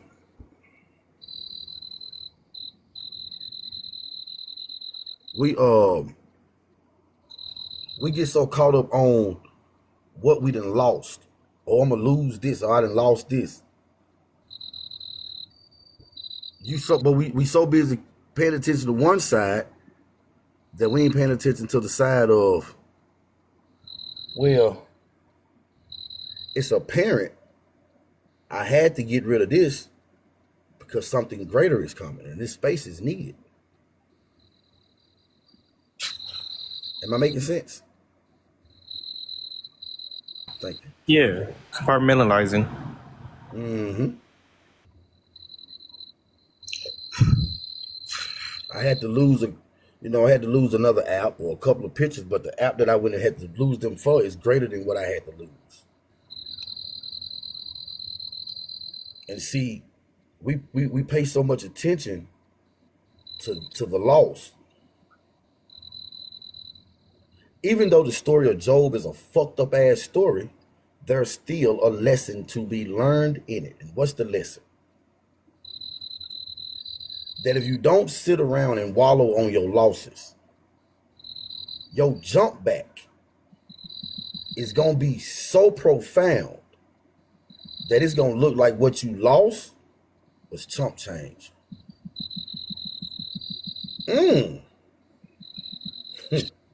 Catch these gems. Huh? Mm-hmm. Check this out. Mm-hmm. I'm still gotta be able to see through what they wrote. Well, who did what? So you still gotta be able to see through what they wrote. You gotta be able to see through what they wrote? What you mean? Right.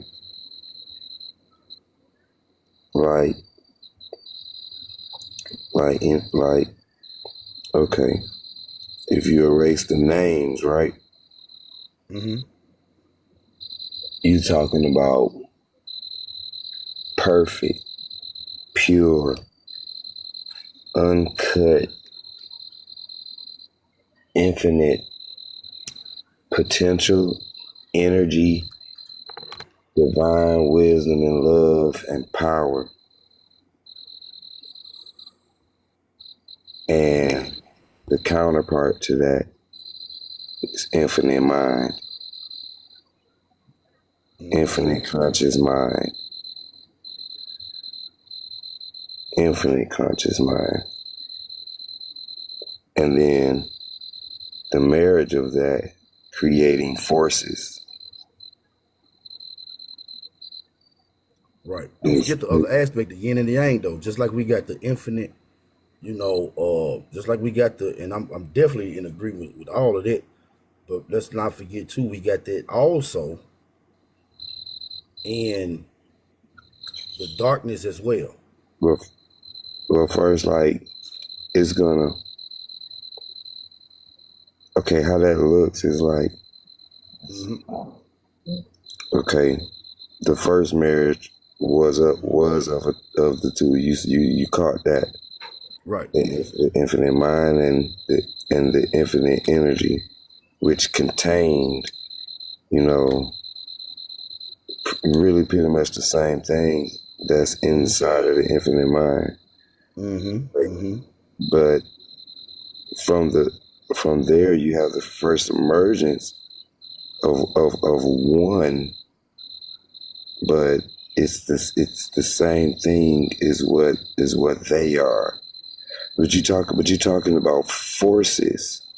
Talking about forces. These are all forces. Yeah, this is not nothing It's nothing physical. It's nothing physical yet. It's nothing. It ain't even spiritual. You're right. It's forces. But with each marriage comes a child, and with each marriage and child comes its physical counterpart once the physical realm is created. Right, because the physical realm was nothing but a. Well, it starts with who begat matter. it starts with the spiritual forces that begat matter, because matter got to be born first before the physical realm can exist. Agreed. So just like when they tell you about the circle and the square, and how they say the square is the only thing that could contain the circle, those are two forces, and not in this realm. Outside of this realm, those are two forces. And then it says it created an explosion, which created the triangle. And Grandmaster was touching on it when he was explaining the moves of judo, but that's where they got it from. Right. It all comes from everything in the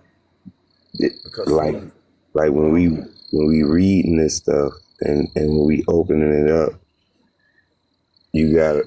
they giving this stuff names, but names and titles. Okay, think about how in the Bible it says the place where names and titles disappear. It's the realm. It's the realm of forces. Right, where there's neither male nor female. Yeah. It's not this or that. It's the forces. Let's think about this when it comes to add to what you were saying. If we pause a moment and consider the silent majesty of the universe, the ancient stars that punctuate the velvet night, each one a distant echo of primordial brilliance. Think about it. But in their stillness, they reflect the vastness of Sophia's journey. For each star is an emblem of hope forged in the darkness, a testament. Y'all like that? It's a testament to the power of the divine to persist and to shine even when all seems lost. Yeah. What's up, Mac? Huh? I'm laughing about the bubblegum thing, man. Like how the way to hear your inner voice is just the trick you use with people who's never paid attention to their inner voice. But having an inner voice is further proof of everything else. It's the thing that's with you, your reminder that there's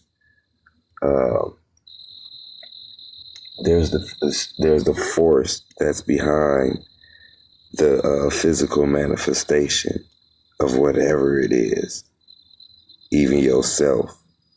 You have that internal you that you know about that exists, and it's the mirror of your physical. You know what I'm saying?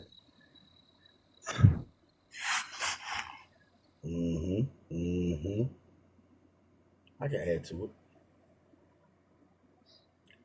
Let's see. The Sophia's journey. Like I said, each star is an emblem of hope forged in the darkness. They are a testament to the power of the divine to persist and to shine even when all seems lost. In the cosmic tableau, the story of the Pistis of Sophia is revealed with every glimmer, each a silent hymn to the resilience of spirit. Look deep into the night sky and then just listen. If we listen, is there amid the cold silence of distant light years are the murmurs of the ancient promises? A promise that every soul, though it may wander through the desolate quarters of loss, every soul is never truly abandoned by its own light, because both of them are. We are a part of both. Within the hidden text of Christian mystic, or or the lore of the mystics, is the account of a delicate and potent. It's an account so delicate and potent that it defies the crude linear or linearity of moral history. That's why the church don't talk about it. That's why, because it totally eliminates the concept of what they say God is. Because they tell you that God, you should worship God in spirit and in truth. That's because God only goes to spirit. He don't go no higher. That God it is. He can't go no higher. The mistake. The Pistis of Sophia is a hollowed and is both hollowed and enigmatic. It offers us a vision of a divine feminine force that in her fall from transcendent sovereignty, she became intertwined with the very real suffrage of a materialized existence. It is said that in her tragic descent, Sophia sought to embrace the totality of creation. Because if you think about it, creation is her fault, if you would say it that way. Because without her inquisitive nature, creation wouldn't happen. But we find out that she had to be inquisitive. She had to be inquisitive because it's through her being inquisitive, through the feminine energy. She had to be inquisitive in order for creation to happen.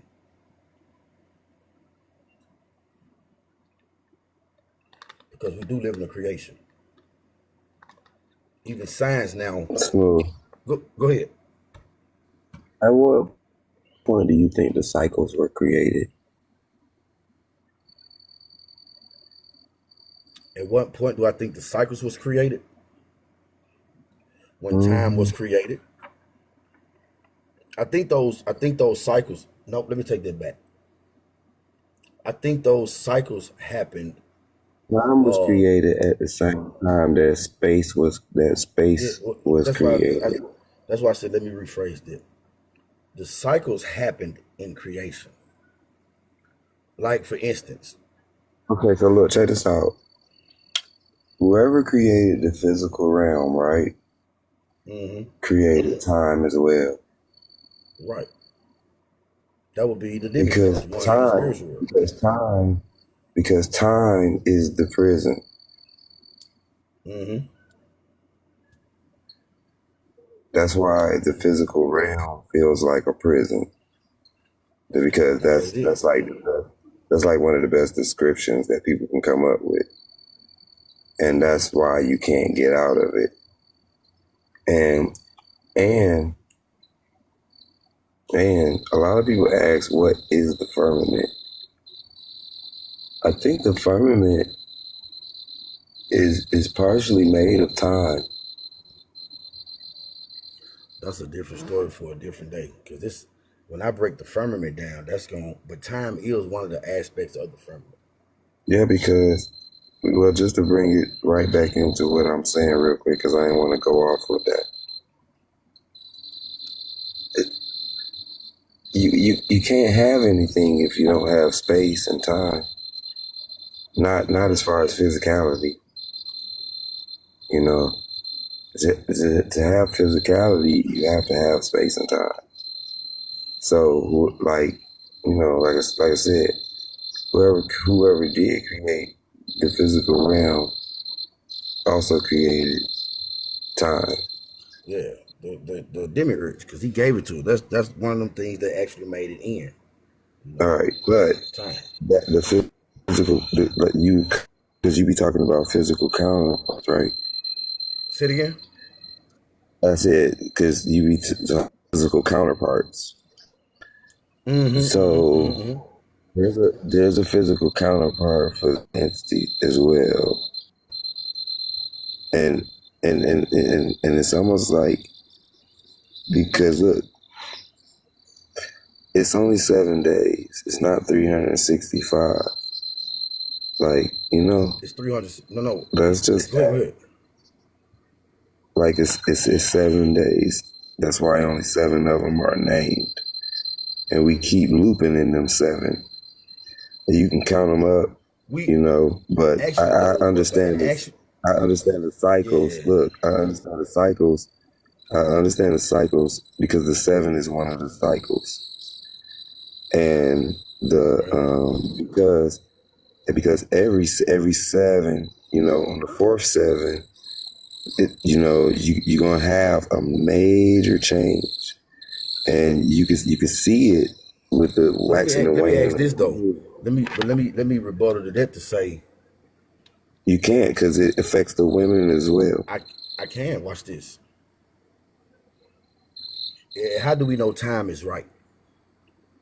How do we know? How do we know? I'm not saying that time is right or wrong. I'm saying it's correct the way that it's mentioned in the Bible, with only 7 days created. You said if it's correct. No, I said it is correct. Oh, okay. Yeah, I ain't. But see, again though,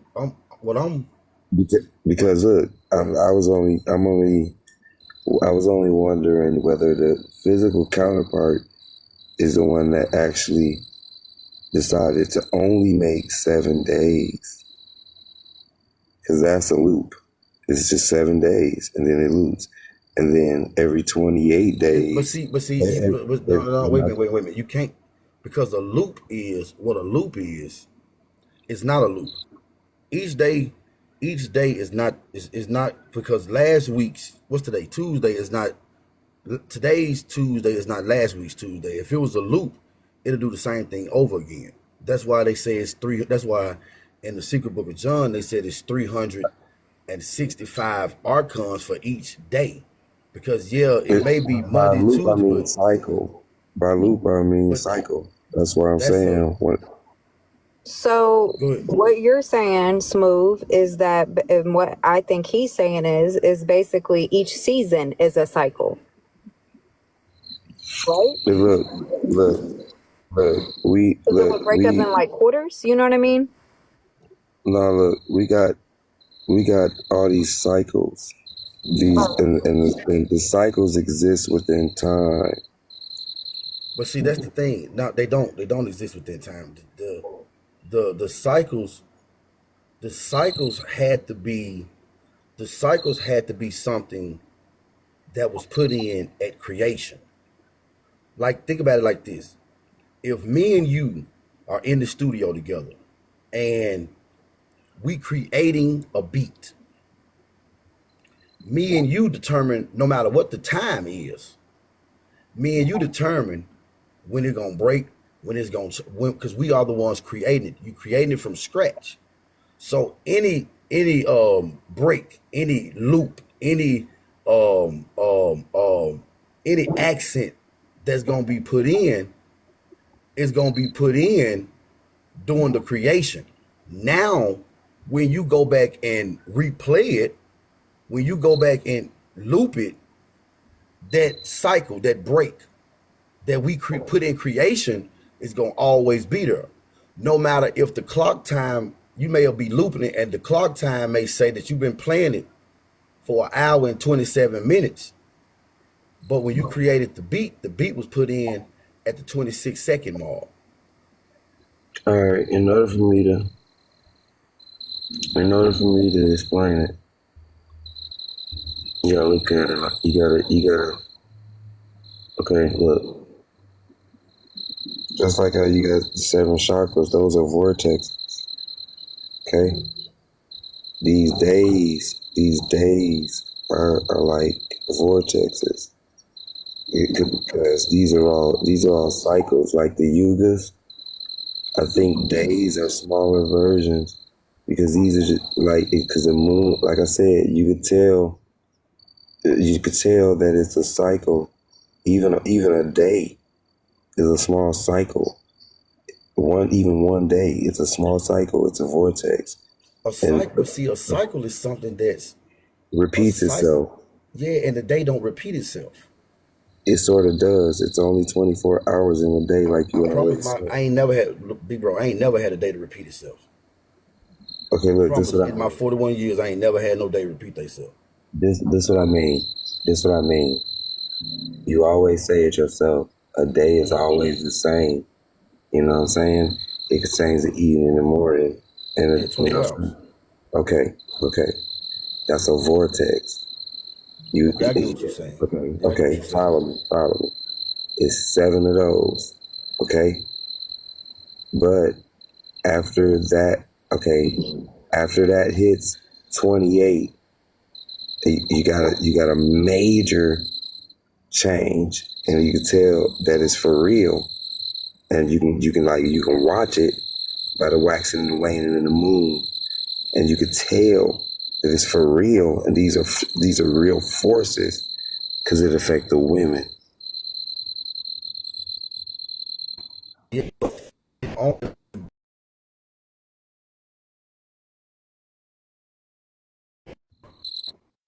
That you was breaking. for that area.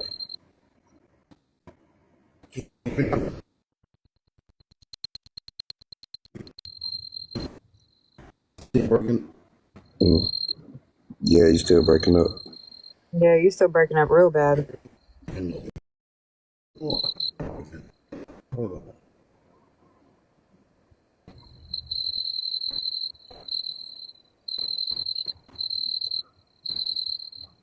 You hitting on something over there. That's what that hitting on something. because So, and ain't he smooth. They got the whole dang live glitching out.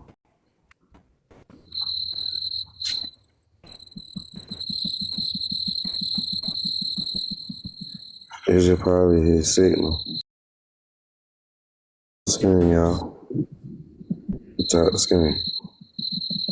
I'm about to do stuff in the chat. Yeah.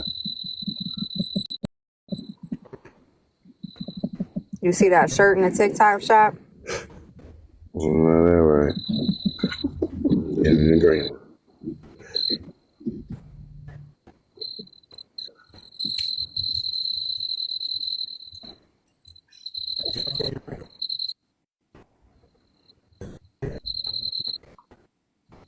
Smooth. Like barely. It's not working at all.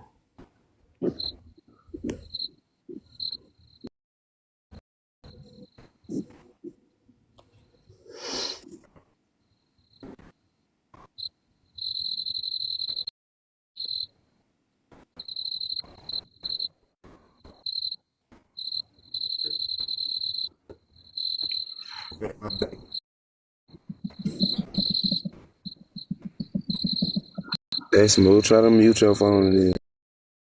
Yeah, because I can hear you, but I can't hear him. Can you hear me? Yeah, I hear you clear. See, Chef on the same thing I'm on. We hear you, but not clear.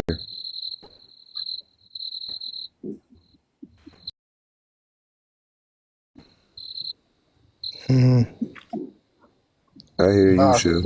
You gotta use the logos, dog. It sounds like a joke, but it isn't. It's really not. It's really not. Yeah, I even heard him chuckle a little bit. Wow, they got the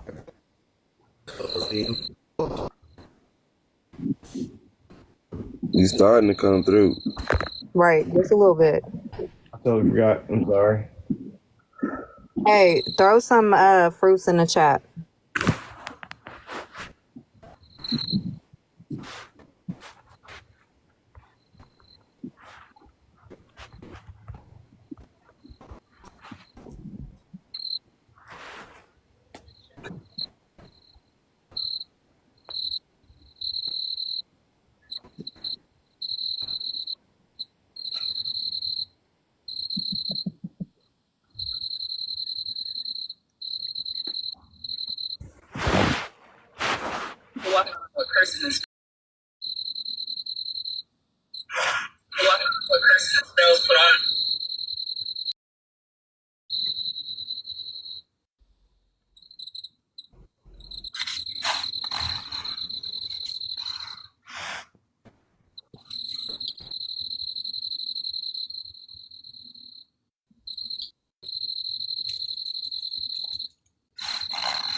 They be talking about the bloodline. So where that's at? In like Genesis, Exodus, like Matthew. That's what I'm saying, like that. What, Well, the that's what they bloodline of the use. Hebrews? They That's all after come the from book. David and their Bell and all that. That's all bloodline. I know what you want. Ecclesiastes. DC. You want me to spell it? Yeah. ES. No, E. Uh-huh. Two C's. Uh-huh. LE. L-E. SI. Uh, ASTES.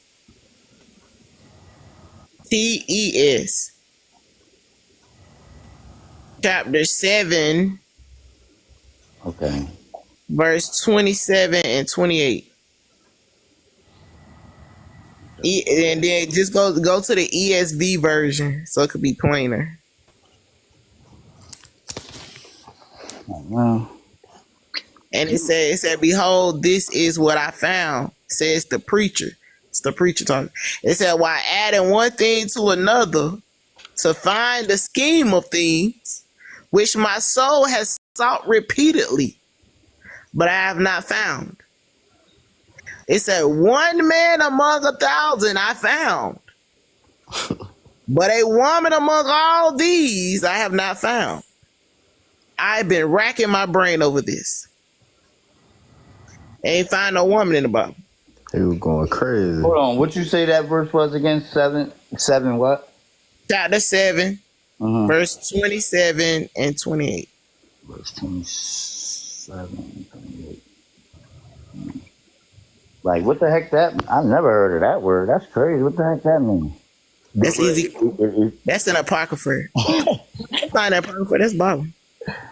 That's Ecclesiastes. Yeah, I never heard of that. That's Old Testament? Is it in the front? Huh? Let me see. I think that's... Okay. It's in the Bible. Yeah, I know. I'm trying... Yeah, I think that's... Damn, I just had it, man. But I just put that up on that little blue Bible thing that she gave me. What I'm saying.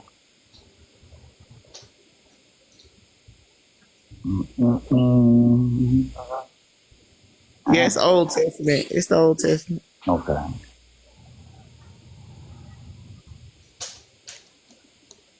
You got some use new, some use old, and some use both of them.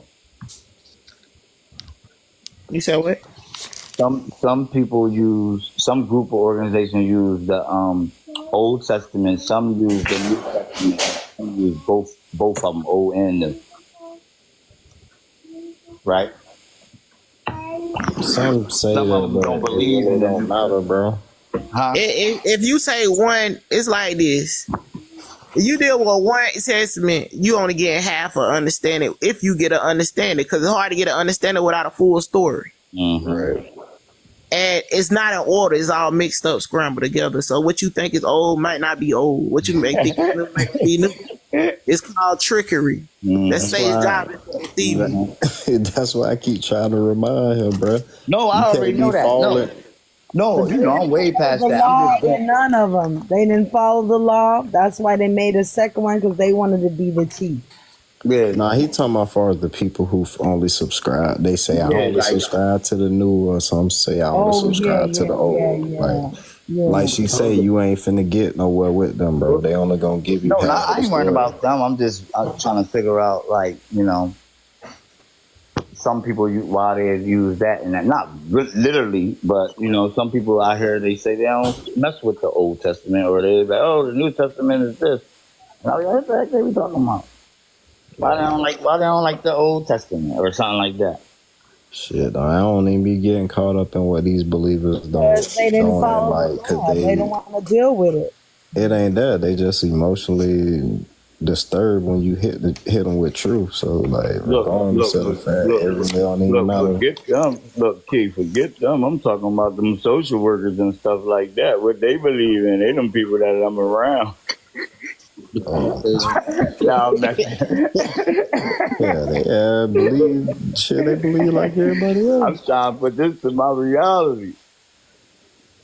That's crazy. I ain't never look at it like that. Yeah, you gonna have to holler at Skinny on that. He can get you some codes about the laws. You can hurt their with that shit. That Bible ain't gonna do much for that. I ain't trying to hurt nobody. I was just trying to add this. Like, okay, No, I'm saying it's just a figure of speech. But yeah, you can hit them with that, with them laws instead of this Bible. Like, you talking about social workers? They out here. Let me see, social. They following the law.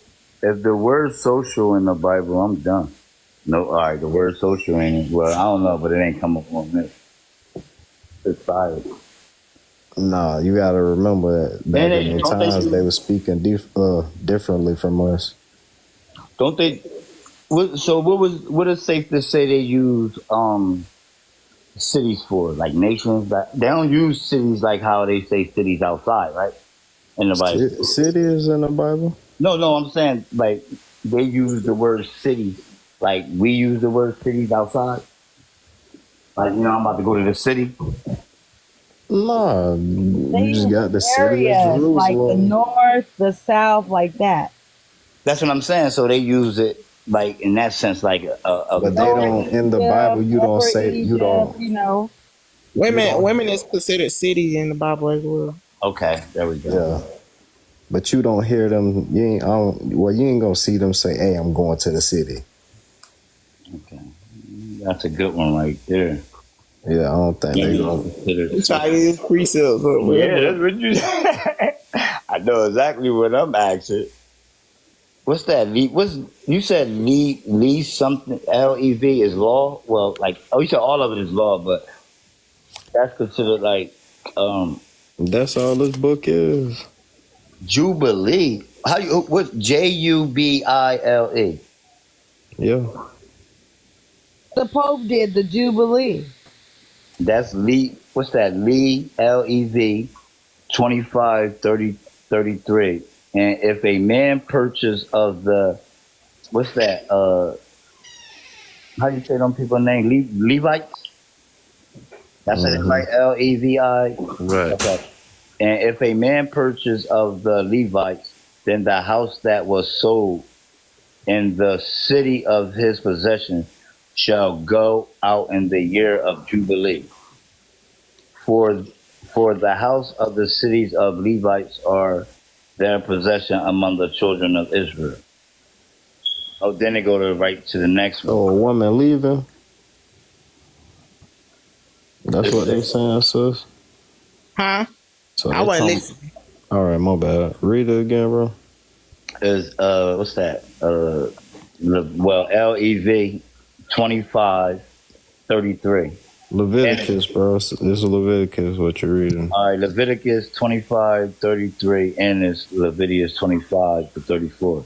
It said, if a man It say, if a man purchase of Levites, then the house that was sold and the city of his possession shall go out in the year of Jubilee. For the house of cities of the Levites are the possession among the children of Israel. But the fill of the suburbs, they use the word suburbs, of their cities may not be sold. For it is their, I don't know what that word is. It's P-E-R. Possession. It's P-E-R-P-E-T-U-A-L.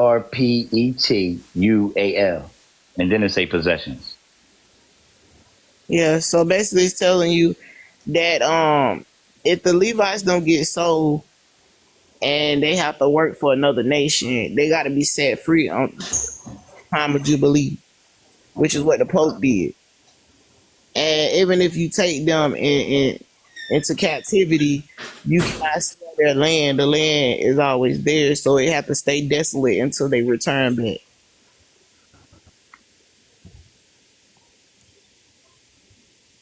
That's the law.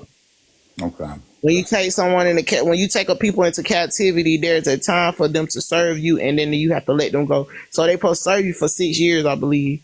So I said believe, so you gotta go back and backtrack it. Well, 6 or 7 years. After that, you gotta let them go. You gotta let them free. So how many? What that is? 600 years. What? You said what? How many It's like years? 6. So a year is 1,000. So Damn, 6 so years is 6,000 6,000. years. Yes. So our whole calendar, if each year is really 1,000. Yeah, that's crazy. So really 6 years is 6,000.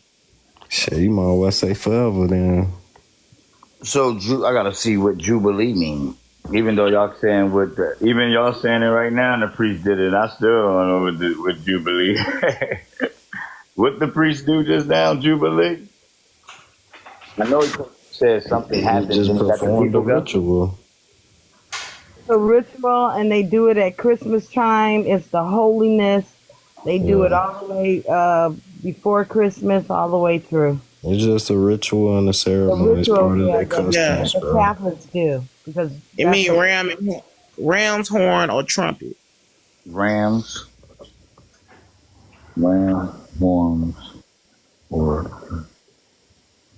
So it's supposed to mark the 50th year.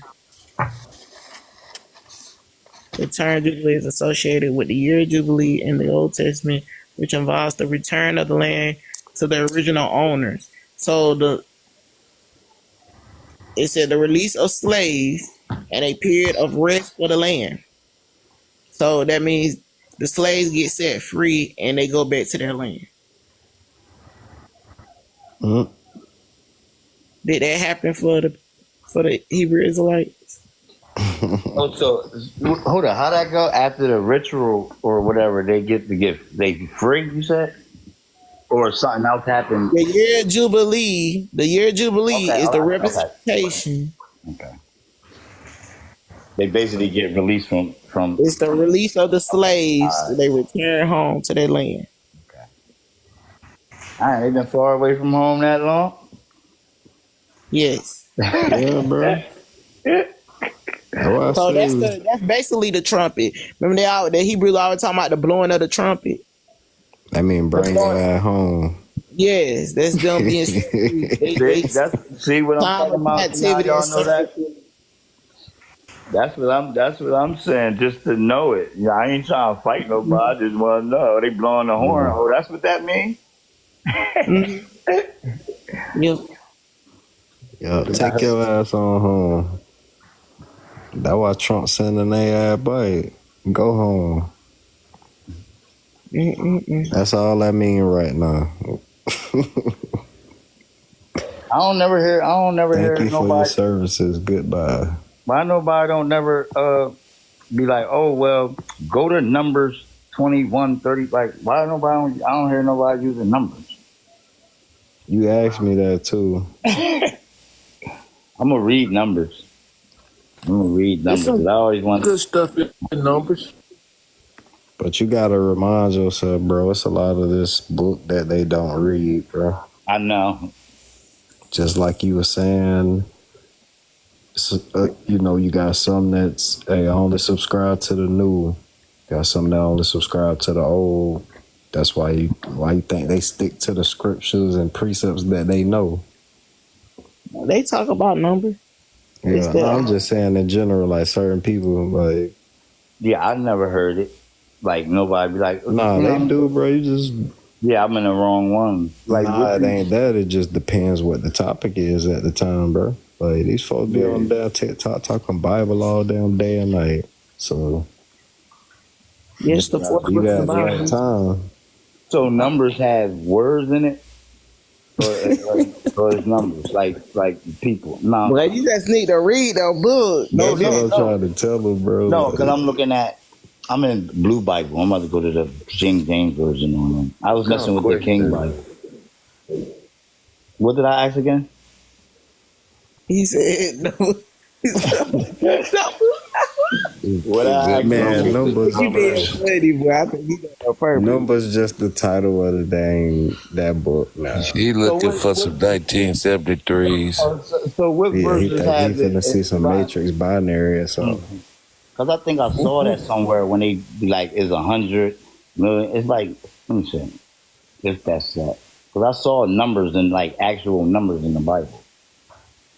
There's numbers all through the Bible. What the hell you talking about? No, I'm talking about like 1, 2, 3, 4. Yeah, like 1, 2, 3 chapters. It's 4 chapters, 5 verses. So they use. Come on, like, bro. No. For example, like when it. No, I'm saying. For example, Hey, you supposed to do that. You supposed to do that on the Strangers Live. No. Listen Yeah, to because it's not in order anyway. You can't go in order. Listen to me. Listen to what I'm saying. Like, say if they say 905 years, they that not shit gonna don't put it matter, right. bro. Oh, I get you talking about. You talking about how many years they live? No, like how they write it. They gonna put 900 in English. They not gonna put an actual number and say 900. Bro, numbers ain't got nothing to do with numbers. No, that's what I'm saying. They don't use numbers in the Bible. They gonna spell it out. What the? Man, you fried. No, you funny. You confused now. But yeah, they do spell it out. Yes, they spell it out. That's all I'm asking. I didn't read the whole Bible. I tell you, bro, you ain't gonna get all this knowledge in one day, bro. Nah, that's a simple question. Yo, is there numbers in there or they spell it out? That's all. Ain't nothing wrong with it. It's just how you ask. Because I saw when it says, remember it said, which one we was reading? It said, Noah 975 years or something to his son. I was just reading that. Mm-hmm. And I was asking, what does that mean? Huh? What do you think that means? That's why I'm asking what the numbers mean. 900. So let's break it down. Noah represents a man, right? Mm-hmm. And what did you say man meant the other day? I mean, was it today or yesterday? What did man mean?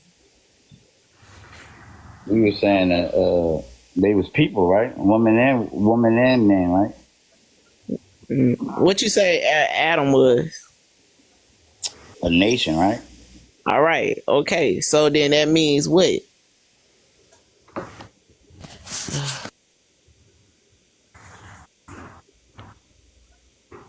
What, like? So the 900 and when he's saying that mean, that's what I'm saying. What does that mean? What number it say? Hold up, one second. Man, we was just reading that. I'm gonna go back to Noah. Noah. It was in the beginning, so Noah.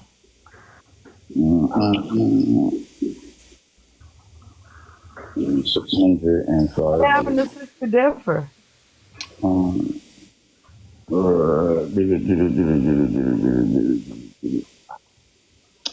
it Noah? Where that verse go at? 5. It's 5. What's that? 5. Genesis 5:32. It said, and Noah was 500 years old, and Noah began Shem, Ham, and whatever Gath. Yeah. So my bad, my phone died. So Noah would be a nation. Sons represents um, smaller nations out of that nation. Okay. Right. So you could be a nation, and then you start birthing other nations, and then they grow into a nation, and birth other nations.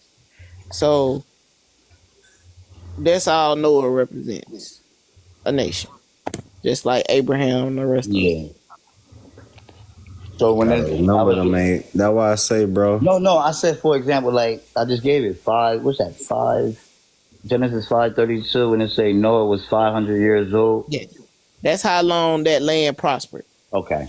Okay. Talking about the before it was generations, bro. fallen, before it fell into the wilderness. Okay. Gotcha. Wilderness represents a nation that is destroyed. But yeah, that's the amount of generations, right? Yeah, say That's that. the generations, right? Mhm. All right, I was just making sure.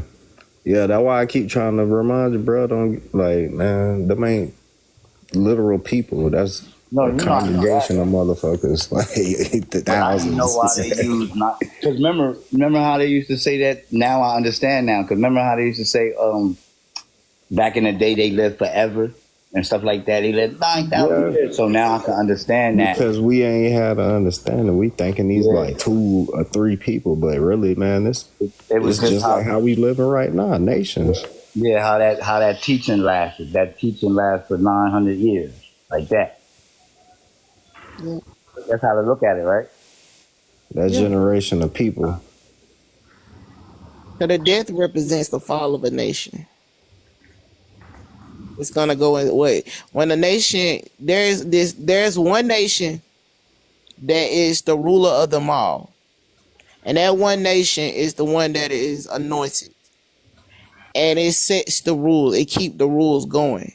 So that one nation, let's say Abraham, and Abraham had sons. They're smaller nations, and they all supposed to keep the laws of Abraham. If Abraham finds out one of his sons, which is one of those nations, is not keeping the law, he's gonna send his army out to destroy that land. That's a fall. Okay. That's the death to that nation. It is considered a wilderness because nothing there is thriving.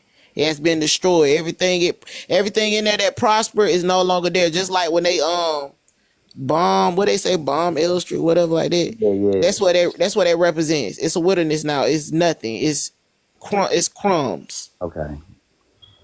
So that's what the Bible, when it's talking about, it went into the wilderness, that's a nation that had failed. That war came into that nation and everything there got burnt down and people got unalived and that's it. It's desolate because of sin.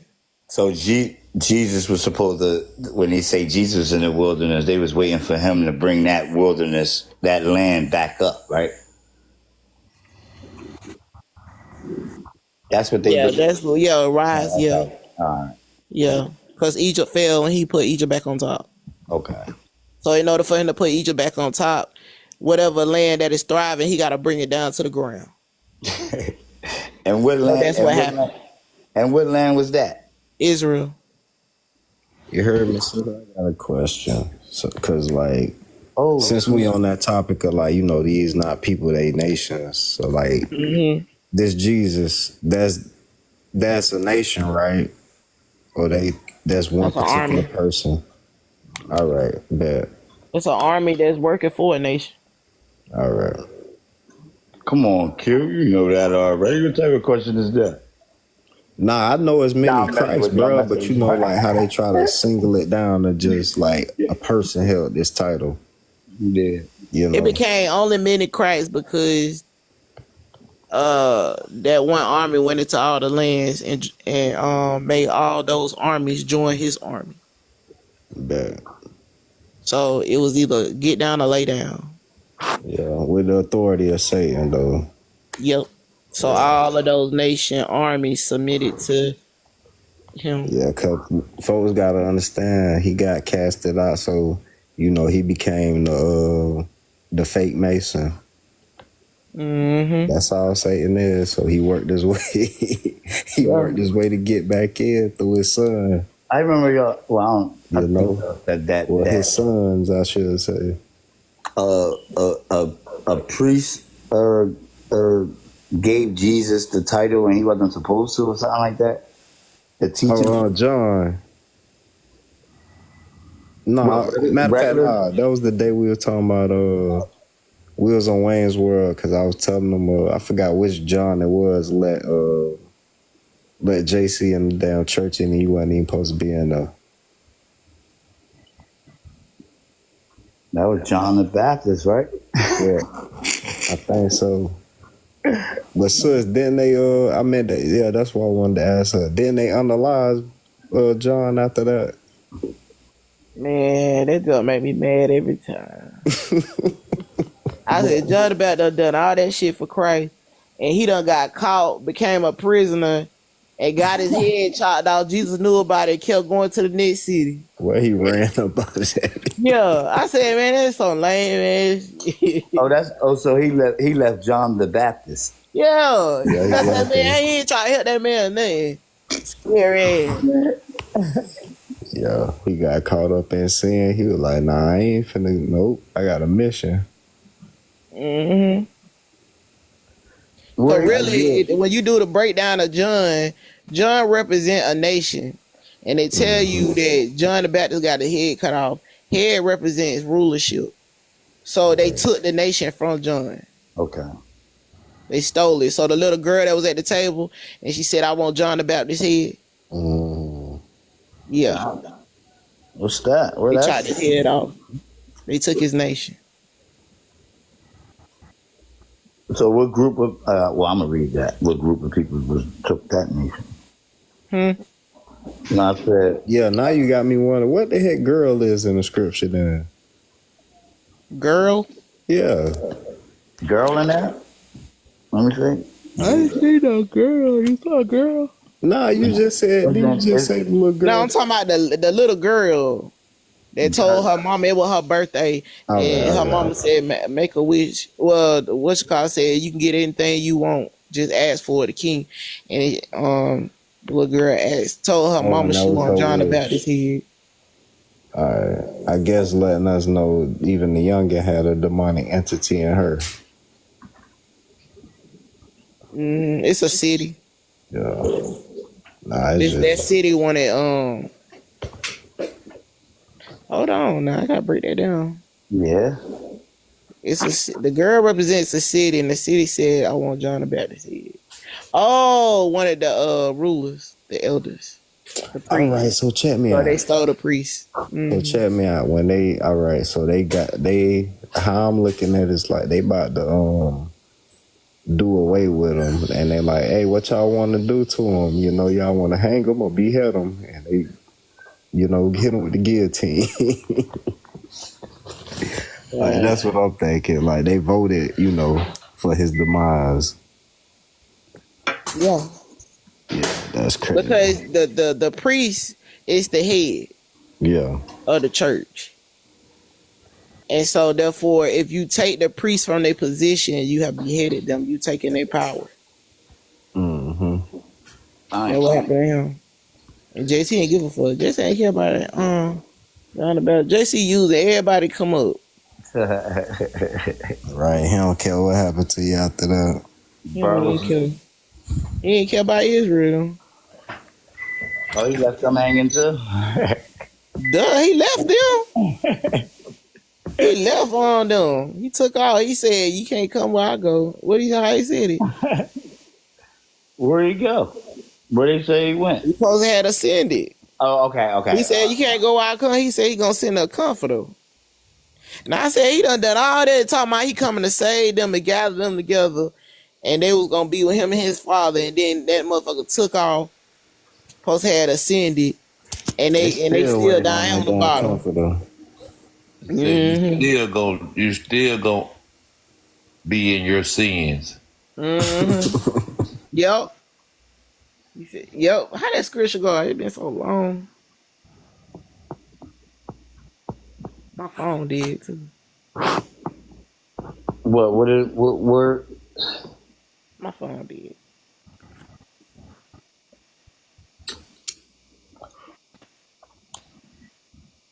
Man, Kings. Like, I'm book. So everything is seen. Where I go, you won't be able to They go. sure did. They couldn't go where Oh, he that was went. one of them Mark. So David and Goliath is the same David with Solomon. That's his dad. Man, hey, bro, Nah. they all related, bro. Either way you look You at it. better stop it. Hey. What's that? The giant fight? The little person fighting the giant? What, David and Goliath? What's that? What's the meaning with that? Giant mean army. No, I Mighty was army. about to say he was fighting the government. Some shit. Did he? Oh yeah, he did slay the dragon. All right, though. He was Mighty fighting. He was army. fighting the government or the army. The army is the giant. So many giants of those days. That mean big armies, great army. Mm-hmm. Okay, that's another one. Even though that I knew that, but I gotta still write that down. No, I'm writing that down too. Oh, it was giants walking around, huh? Okay. But don't they call the Anunnakis the giants? Yeah, they call them, but they really was warriors. They were warlords. That's all the Anunnakis is when you think about it. Barbaric individuals. What they show you on the medieval movies? Yeah, I know. But the giant. The Anunnakis ain't in the Bible, right? They got their own tablets. No, they the Samaritans. The Sumerians. What you think the Sumerian tablets are, bro? The Emerald tablets. It's all the Anunnaki story. It's still the same story of when 305 was up here trying to talk about the Enki and Enlil. Okay. It's the same shit. Yeah, but it's Babylon, basically. Yup.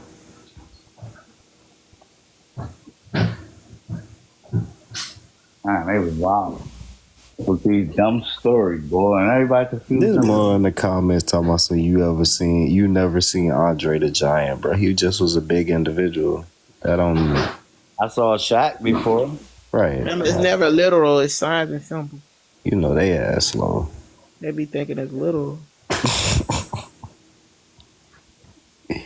That's why they was gave this book. That's why they was gave this book, because they think little. Mm-hmm. Right. You know, people be laughing. You know how many times they done laughed at it? I be looking at my videos. I said, They be you know, you be mocking. right to a certain extent. At a certain level, Yeah. you right. I'm starting to understand that they mocking them with that damn the chicks going to the space. You know, that was a whole mockery ritual or some shit. People saying. Yeah, because people is falling off that shit. We don't believe nobody went no space anyway. They ain't go no damn space in 11 minutes anyway. And now they want to send Oprah damn friend out there to space. And who up there? Oprah Gail. friend. Oh, Gail. Oprah. Oh Yeah, yeah, you they talking did about send Gail. Gail did go up there. Yeah, Gail. That woman ain't that in is no damn space. You can barely get a woman on They a went to the goddamn temple. boat. Yeah. They just gone to the temple. Mm-hmm. Yeah, that's what they was at, the temple. She was lying like a damn rug. They had a portable. Excuse me. They had a portable temple for them. They special. Hey, you see how fast they went to the moon and back, or whatever they went. But if you go to the moon and back, then there's no firmament. Yeah, They gotta Cause make up they their ain't mind. been. They ain't been no damn where. Nowhere. Is it a firmament or is it not? They don't know what they want to do. They just like they had us believing it was asteroids and shit, but really the only thing that will follow with the damn satellites and shit they be putting up there. Yeah. Cause that you can't stay up there. Cause really everything, even the internet, all that shit underground. You know what I heard? I don't know if it's true. That water turn rocks to sand. In time, yes. Yeah, corrosion though. That would be Right. water In corrosion. time. Yeah. Rushing water, over rocks, after time. Yeah. Yeah. What's wrong with you, That's why I say Osborne? it's just gonna lead to corrosion. He know that. No, not in that sense, because remember we were talking that pre. Prehistoric Yeah. dude, man. No, F him. not him. Not just saying him, but he That literally dude, got a he lot be of looking for rocks. rocks, man. I ain't worried about him. I said, yo, what the heck? But they'll try to say that it came from space. Ain't nothing come Like from the that shit. astronaut. Came from the damn ground. What is it called? The asteroids. Yeah, that's why I say they tried to tell us it was meteors and all that, and we overlooking the fact that we ain't got no physical evidence of this stuff besides them sending 8 people out to find it. But like, come on now. They can make carbon. I mean, they can make damn bones. So that's how they gave you dinosaurs and put them in museums and told you they were real. We ain't never seen them shits. Ain't gonna see them shit. Right. Closest you gonna get is damn Komodo dragon if you ever fortunate to see it, and an alligator. So it's safe to say that it wasn't literally dragons flying around. Nah, man. I want to break his heart like that. He really thought damn flying dragons were real. I been got out of that stage of that shit when I was a kid. I want to know why they built the Great Wall of China, and then what Roman king lost his or whatever, and then went to like Asia land. What king was that? Solomon or David? I gotta see which one king was that. And they said he went and set up over there in like Asia part of the land. Yeah, I don't be dabbling in all that. I ain't a historian, bro.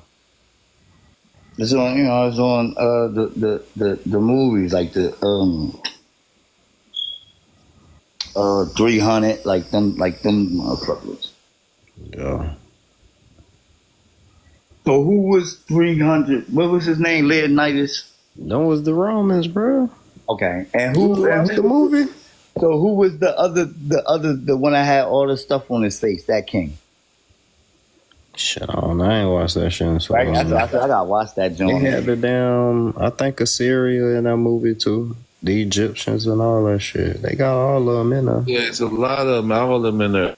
It ain't just the Romans. They just mainly showcasing them because that's who ruling right now. Then part 2, I think all the nations helped the Romans to beat them, right? But that's how I went in part 2. Because remember they battled on the boat or whatever. Smack. So all that makes sense now with the ships when they was battling the water with the ships, and the ships is the churches and stuff. But you already know it's only certain parts of the currents you can actually travel through anyway. So. Mm-hmm. I'm trying to think of that dude's name that had all them piercings and stuff on his face that was just sitting in the chair. While everybody carrying, he was,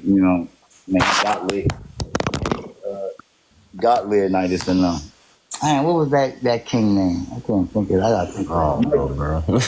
I ain't watched that in so long. Let me see. I ain't watched that in so long. What was that, 300? Yeah, that was the Romans. He chopped him. He threw dude right over the Nah, it is about Rome. Cause the second one, the rise of the empire. Yeah. Roman Empire.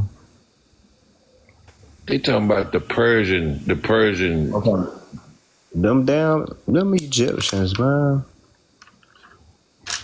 Oh yeah, y'all did. We did They're say still Egyptians. That's why I said the Assyrians are one of them. Assyria, right? They all exactly. With they bald head, they had their head shaved and all that weird shit. Yeah. Yep. But it's like, even though it's funny how 305 said that even though he's still kind of like throwing you off a little bit when he say, You got the ones that worship the cannibalistic God, and then the ones that worship the vegan God.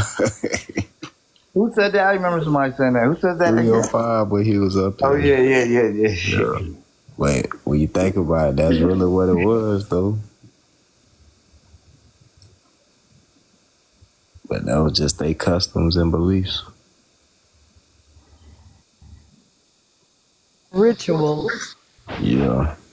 That's all they've been doing because I would looked at the thing about the Pope because I was like, he said he's gonna open 5 doors, remember, but we never saw it. And I looked on YouTube and yeah, it's ritual. Talking about they open it up, it ain't never been open. One they open up, it ain't been open in decades. And then they say they open it up so all the people can walk in, so they all getting cursed when they go through the doors. Dang. And I went to the doctor yesterday, and all the Hispanics was crying because the Pope died. Dang. That's their folks. Yeah, but you're not supposed to have no idols. He's just a man, not a god, but they consider him a god. Well, he was they living God. Who, the Pope, right? Yeah. Damn, so you had the I'm looking at it, you had the Romans, the empires, and the Persians in that 300. Yeah, that's all they showcase. Xerxes. That was that other god dude name.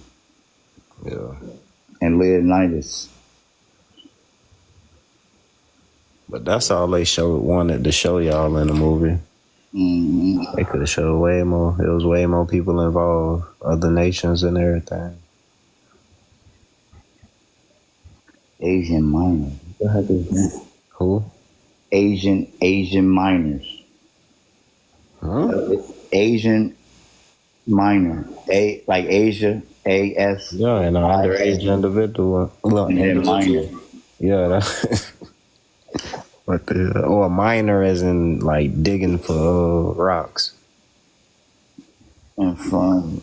You heard me? Yeah, no, I was reading a story with what they was when they was battling in the movie 300. Yeah. And it said like the Navy was drawn from the Greek states of Asia Minor, and from I don't know that name. Phoeni. What, the Philippians? Yeah. See, I never heard of them. It's all in the Bible, bro. And they from Asia. You heard me? You said who? It's all in there, It's yeah. in the Bible, Philippians and all that. Have Philippians, read that too.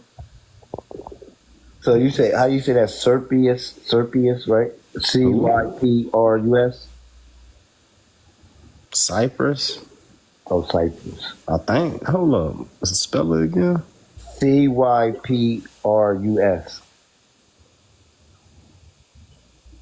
I'm guessing. It's that for those saving in Egypt. Oh, so what would they say? The Romans took Egypt land, right? They beat them in a war like that. All right, so it's good. I love you.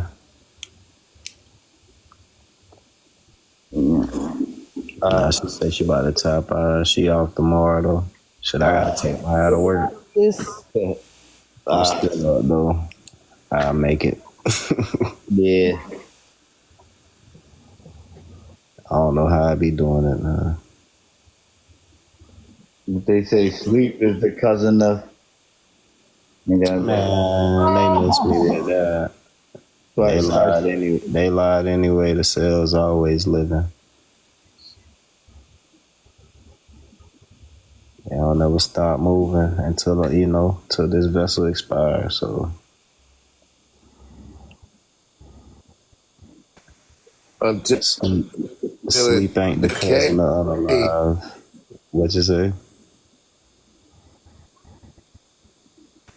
Until the body decay. Yeah, that's why I said What the what is it? What 144,000 mean? Ain't that that's in the Bible or no? People just Yeah, use that's that. the 144,000. What it's on the what they got it in Well, I'm about to go to it, see if it's no, I'm saying they got it in that movie. in 300. Yeah. I don't know. No, I was just asking. I thought you were still looking up like No, I was still thinking references about. to that. I was still thinking about them dumb numbers. Like, Man, bro, don't get caught. I'm trying to no, I tell was you, just bro. saying, no, like just the numbers period. But now I she don't told be me what caught that up in means. none of that shit they be talking about, bro. Like, Nah, you just told with the timeline. Because remember she said, it "Well, ain't no timeline, bro. Time don't exist. no, I'm talking about with them that they got a year, Even then, you a still year, gonna get confused because you're gonna have to keep up with that shit and remind yourself. We don't have the right calendar anyway. Right. They changed all that. Everything was whitewashed. No, I don't care about that. No, to know the time, you're not gonna Yeah, just know. get your damn precepts. That's all you need Yep. to worry about. And that's all you need. Right. So, All that so how other ish long? they be talking about is irrelevant. Look, how long is the 500 years? I'm not to say that. How long Moses' teachings was? You be wanting to ask them questions. How long Moses? Look, How long Moses? How long Moses is you gotta alive? remind yourself, boy. Like once you get these No, precepts, what questions do you have to ask? Like, come on now. hey, Key, watch this. Who is the oldest person in the Bible? Who lived the longest in the Bible? They gonna tell your ass God.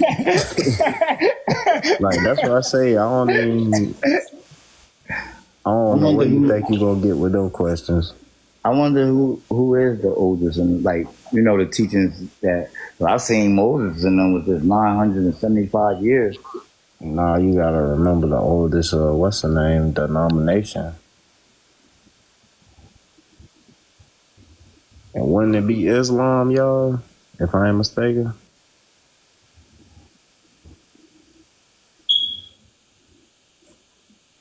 I guess Israelites being old, yeah. Yeah, I thought Islam was the oldest. I heard that before too. Yeah, but you can always Google it though, all knowing. Like it ain't really Right. It really ain't hard to find and stuff. Yeah, I'm going to bed too. I'll holler at y'all. Bye, Peg. Bye, everybody else. All right, good light. I'm good going light, to bro. bed too, you guys. Good light, good light. Like, all right, love y'all. Love y'all. Love you, mama.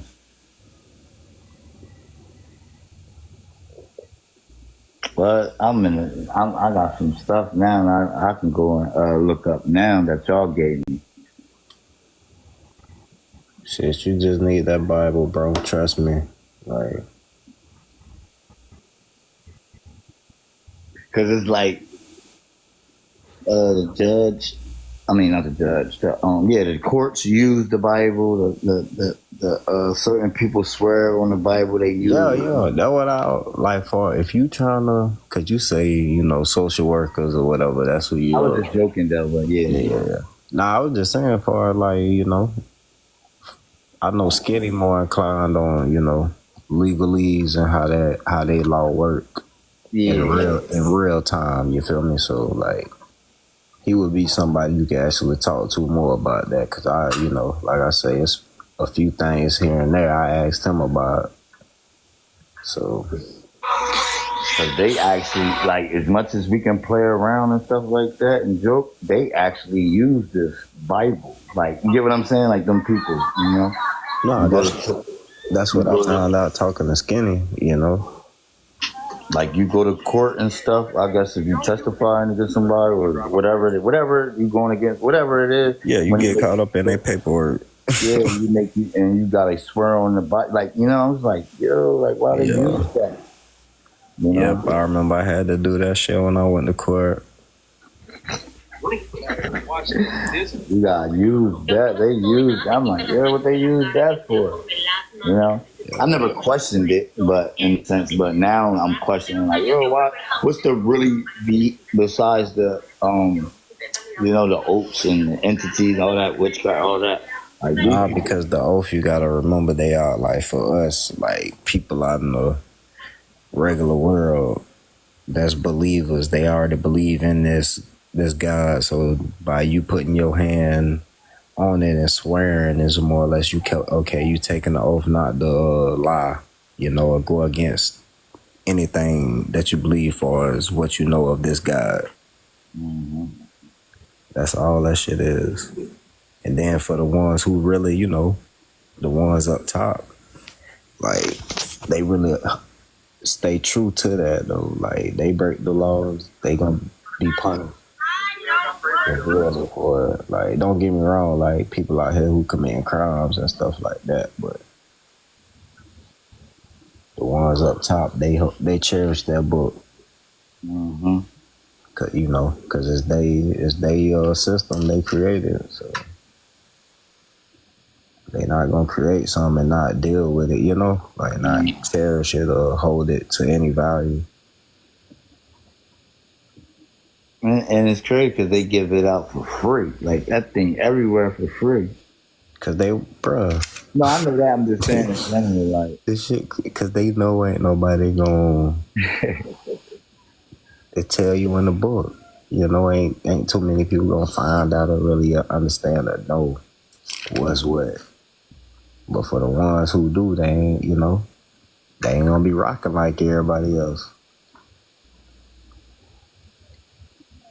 That's why I be trying to get these people to understand, like, we in the knowing, bro. We don't believe nothing. Like, like you can walk up to us and say, oh, yeah, the sky purple or whatever the hell you want to throw at us. Like, we ain't just finna believe what you say. Like, we finna, hey, where can I find this information? Give me something tangible, like. And what you tell people, I was like that before the Bible or anything. That was me, period. Yeah. That's how I was too. But I still, was on that imaginary state of, hey, I believe it's a God, or Like the girl earlier I was talking to her, she was trying to say that, how they say you lie, you steal, or you did that before. And I try to tell them that I've never done that before. I never just got up, and just went out, like say a group of people over there, and I just went over there and just lied. I never did that to people. But as far as something come to me and I may have to lie, then yeah, I lied before. But just me just going around just lying for no reason, like just getting on here talking to you and just lie. I don't do that. Like, and I said, I never did that. But she kept saying, you still lied because I lied before. Yeah, they'll try to push that off on you and shit. Just like with your boy Jesse, when he was like, oh yeah, you what he was trying to say? That we all sinners, like, no, bro, that applies to y'all. Cause what they say is already in you, like your motive. If you don't want something done to you, you ain't gonna do that to that person. That's without the Bible or nothing. That's you being you. Right. But they still say it's sinners. I always ask, what is you doing that's a sinner? And they always saying just going against God's law. Like what is the law? Like besides, because I'm got more morals than that God. Just like I gave them a scenario, like my kids, they young or whatever, and with the flood or whatever, like they ain't do nothing, and then they drowned, like because it was a flood, and they said, wouldn't you rather for your child to be with God than be here on this earth suffering? I had to leave that panel when she said that. Because they don't know no better. They unlearn, bro. Like, that's why I be saying I can't go just jumping panel to panel, bro. Because, like, these folks just... Yeah. At first, when I ain't know no better, and I was trying to, thinking I'm learning about God or whatever the fuck I thought I was doing. Like, I be, I was on a little bit of everybody shit. But nah, nope. Yeah, I was on all that, man, because it just, And then certain people, man, they be intentionally on that type of timing, bro. Like, I ain't got time for that. But you know it's crazy. I'm fine. I don't know. I'm fine. That's true. But I'm finding out more and more of them are fake. What you talking about? Like they not real. Like you know how they be. Like say like the dudes that be kicking us off. They not for real type of what they saying. That nigga, he follow shit. You feel me? That's what I'm Like, saying. They fake. Like yeah, they fake. That's why I said it's crazy. They still in pretend mode. Yeah. Everybody out here at the bottom, they in pretend mode, bro. That book ain't even talking about them. And like Sis said, how is you gonna be a sinner when you never been given the law to begin with? Mm-hmm. Ain't none of them so-called believers out here know the law. Like,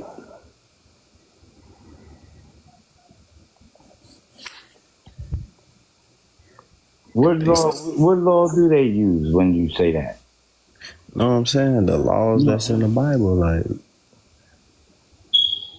they don't, like, they be saying they know them, but yet, how do you know it if you still, praising to a God, going to church, partaking in ceremonies, customs, rituals, like.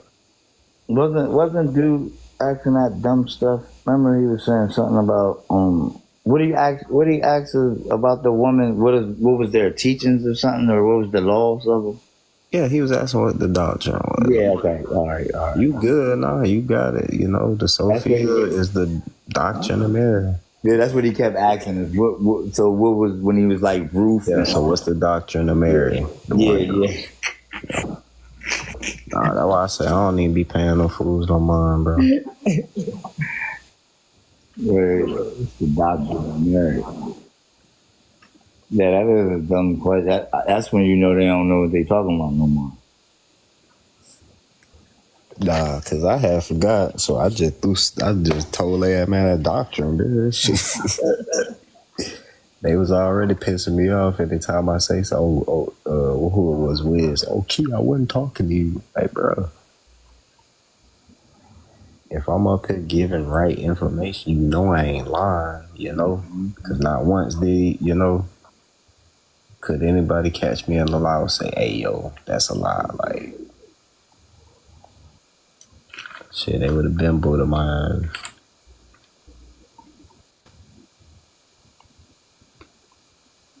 Well, yeah, I don't know.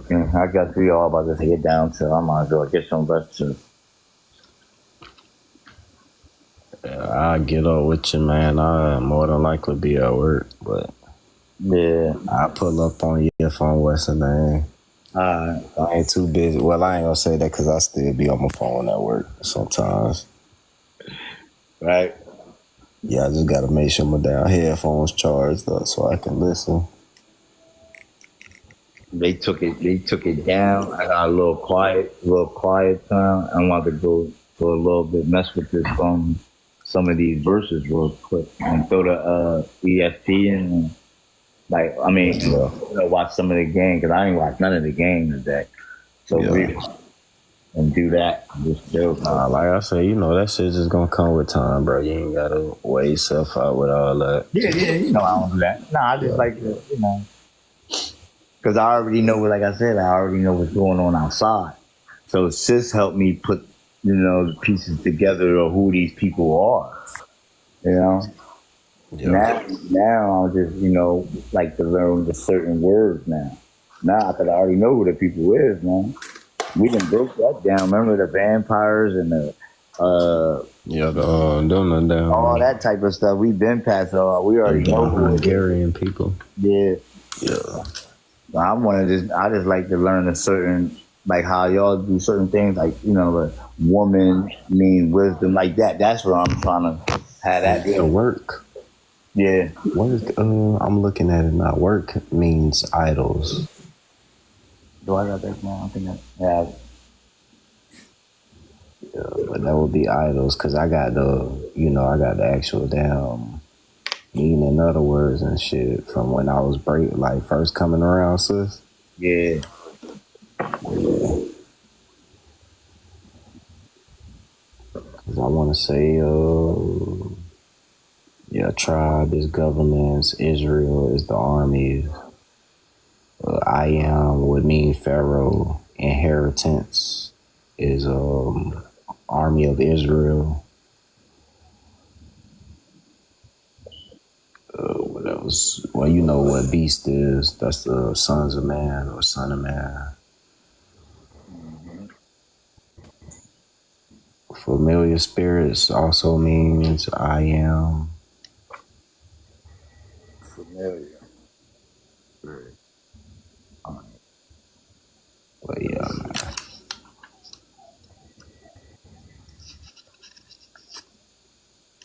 What spirit mean again? What's you saying? What spirit mean again in the Bible? Just evil, right? Like a demon or something. Like something. What it mean again? What, spirits or spirit? Right. You say you just taught me something with that too. Oh, it is a spirit and spirits. Well, both of them. Nah, spirits is would be demons. Okay. And the spirit is what sister saying that knows. Yeah, spirit, yeah, spirit is all knowing, yeah. The S me. Okay, I got it. But yeah, familiar spirits would mean I am, like a Mason, more or less. Alright. Or demons as well too.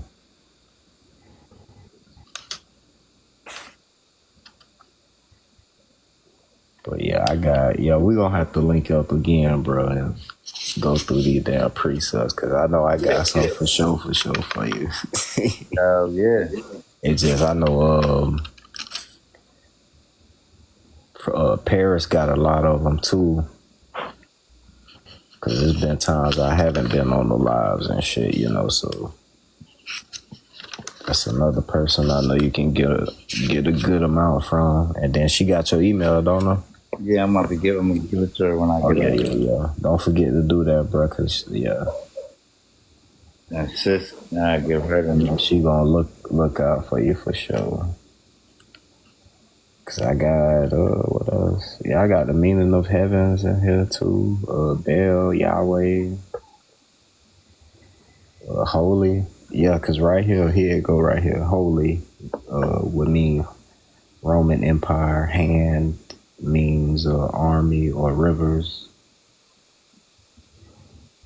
What else? Lord of hosts is Lord of armies. You said water mean what? You said water was what again? Water would mean army. Yeah. Mm-hmm. When they say like waters of the rivers, not water, but rivers is the army. All right, rivers. Yeah. But the more the more you dabble through it, you'll understand like these words mean, some of them mean the same shit though, Yeah.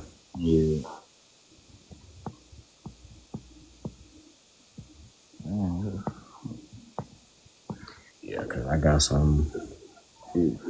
some precepts. What this is, believe is consent. I wanna say I got how many? 1, 2, 3, 4, 5, 6, 7, 8, 9, 10, 12.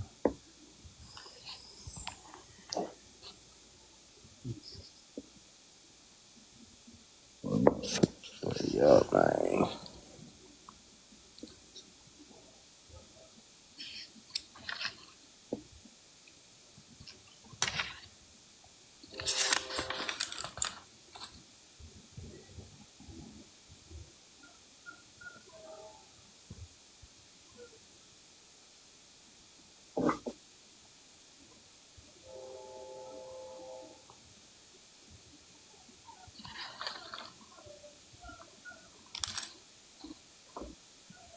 Yeah, don't forget Satan sit on the left hand.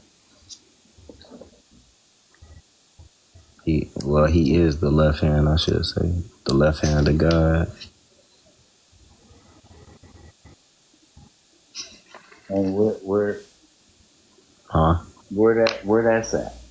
Oh, Satan is the left hand? Yeah, you know they're gonna be like, where? Man, I got a long ass list of precepts. I'm gonna put it up. Job 1:12. You said Job? Yeah, Job 1:12.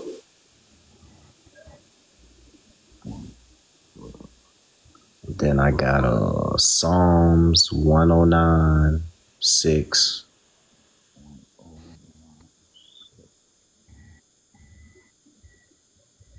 Then I got Matthew 25:33. And then right after that, Matthew 25:34. You said, yo, that's crazy. I read that earlier. Which one? Them two. Matthew 25:33 and 34. Yeah. Yeah, that's talking about the left hand right there. And then you got. Let me see if that's the one. Yo, that's crazy if that's it. Because I remember typing something in. And on that blue Bible that she gave me, I typed in, because I was trying to look for the word. Remember we was looking for the word, right after it was Legion, you gave me the word Legion. Remember I was like, demon? Yeah, because Satan or one of them words wasn't in there. And they gave me a word. Nah, Satan is in the Bible, bro. No, I'm talking about the actual word. What, devil? I don't think devil was. Devil, I don't think devil. Demon wasn't in there, I don't think. Yeah, you said demon when it was devil that was in it, and I think it's only in a few times. You said demon? I think. Alright, I typed in. I don't know if it's in there, but I typed it in here. Demon is not in there. Yeah, but you wrote them down, right? Yeah. Where you at? 25, 30, what? 25, 30, 25, 34. Matthew. Yeah, that's Matthew, and then another one is Matthew 25, 36. 25. Yeah. And then another Matthew is going to be 25, 41. You said 35, 41? Nah, 25. 25, 41. 41, yeah. Yeah, that's on there. And then Isaiah 20, chapter 20, verse 4.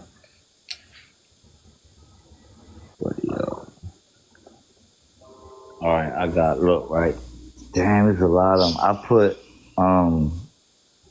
I put the word devil in there, and that's where all that, what you talking about, them verses came up on here too.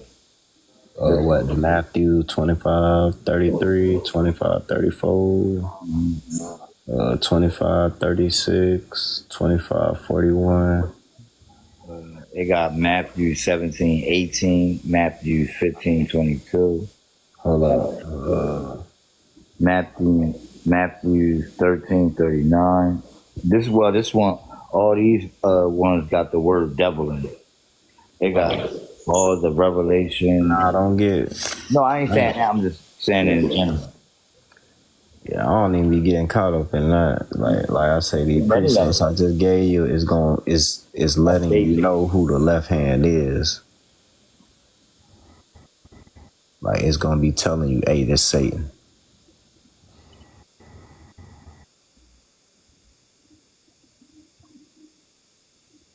Man, it even have the word. I typed in left hand. It even have that there in the Bible. Yeah, it's going. Yeah, that's what I'm saying. Cause what's the name was the right hand. Fuck was it? I think it was JC. One of the. Man, that's crazy. You got the left hand all in here. Yeah, you got the left and you got the right. Cause you gotta remember one's the. Let's see right hand. You got the real, the real gods, and you got the servants. The left hand of the servants, if I ain't mistaken. I could be wrong though. I'm trying to remember off of fucking what sis told me because What does it say? Huh? No, okay. Remember when Jesus whatever did defeat, right?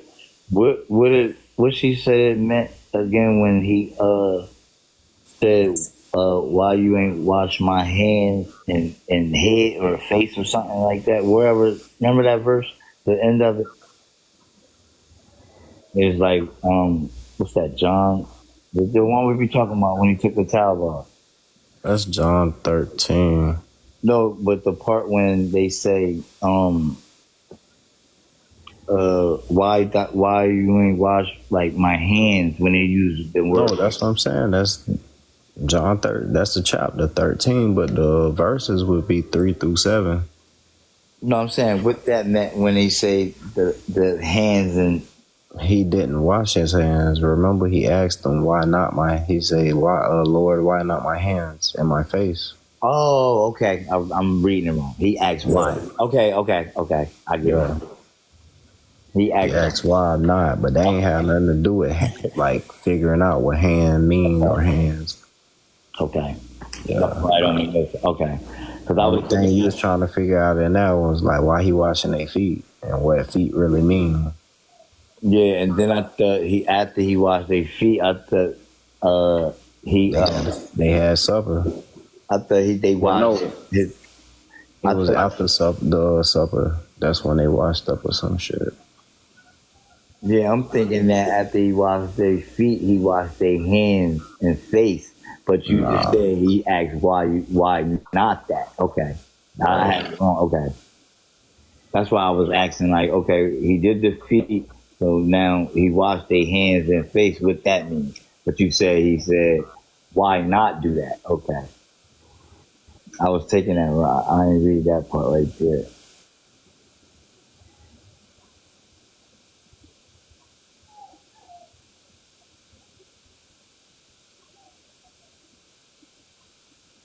Oh, yeah.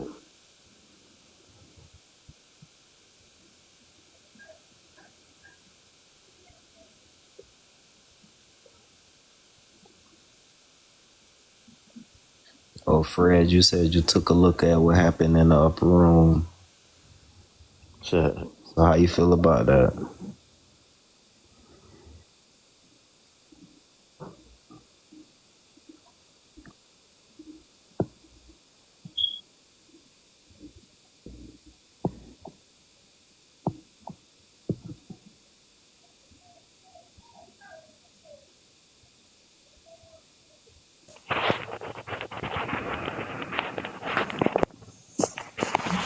Yeah, how you doing? What up, bro? Not much. I was just going over these scriptures that you called out. I'm looking now because that Job 1:2. That's not claiming that. That's not stating that Satan is the left hand of God. I don't see that. You want to? I mean, I can go there real quick. It's just one book back, Job 1:12. 1:12. It says, Job. I hit the wrong one. You said Job 1:12, right? Hold up. I can read it real quick. Hold up.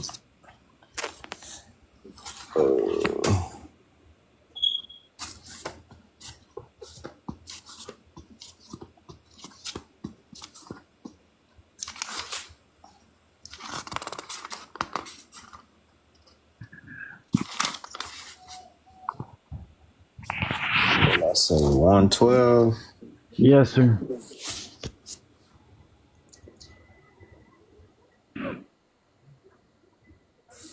Where God's talking to Satan. Oh, so you know he talking to Satan. That's what it says. And the Lord said unto Satan. Have you concerned my servant Job, that there is none like him on earth, a blameless and upright man, one who fears God and shuns evil. So Satan answered the Lord and said, does Job fear God for nothing? But yeah, shit, I ain't even, yeah. I really, hold up.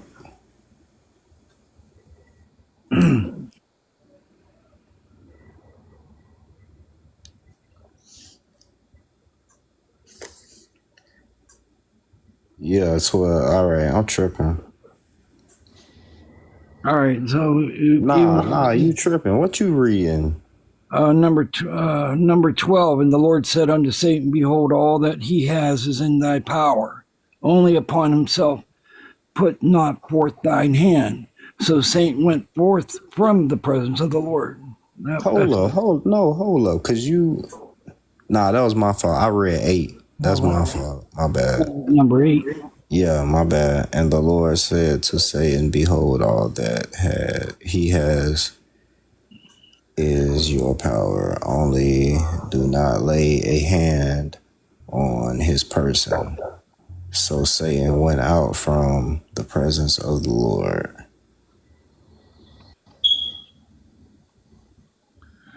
And what you mean? How is not saying he the hand, he not the left hand?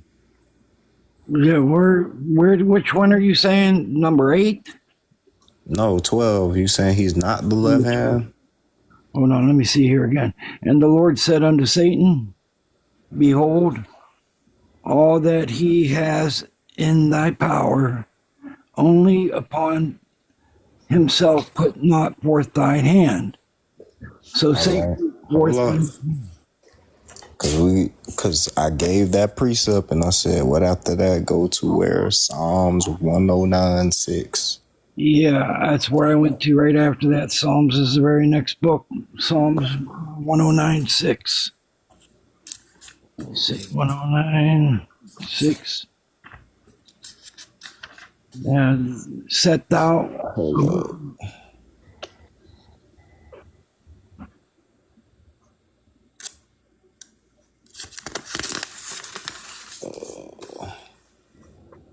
All right.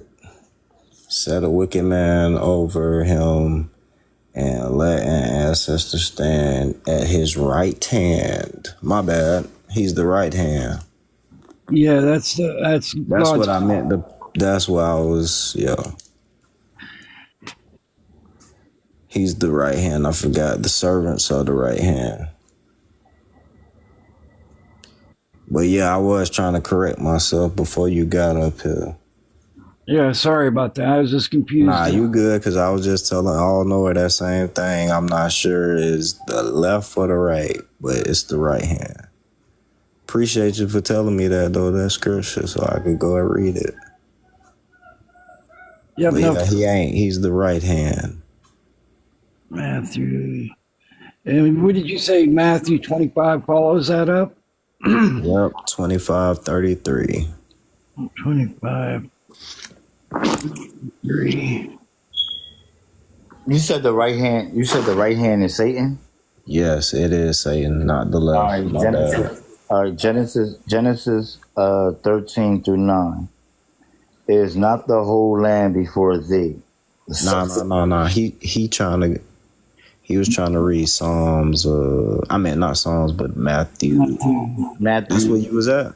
Yeah, Matthew 25. No, I'm talking about all nowhere. Oh, sorry. No, I put in right hand. So. Nah, I was about to say put in Matthew 25:33 and read that, because that's the one that's gonna follow up. You said, you said Matthew 25:33.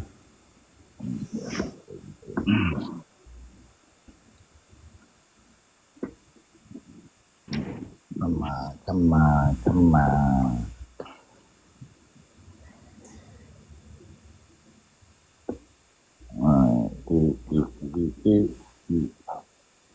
So Matthew.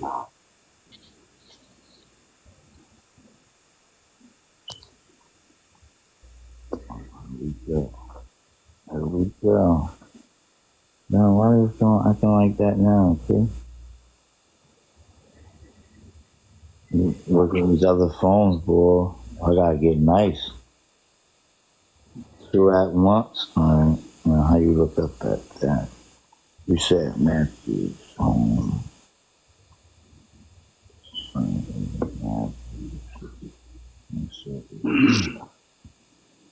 And you said, what chapter you said?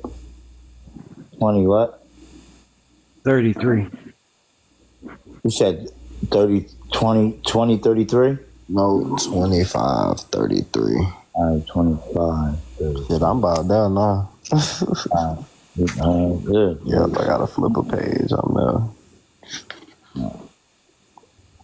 And he will place with some sheep. All right.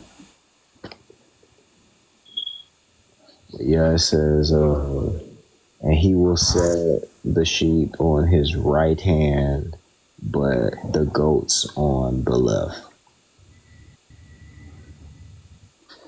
And then what I said after that, 34. All right, on the left. Then the king will say to those on his right hand, come, you blessed of my father, inherit the kingdom prepared for you from the foundation of the world. And then you can go down to Matthew 25:36 after that. And it's, I was naked and you clothed me. I was sick and you visited me. I was in pain and you came to me.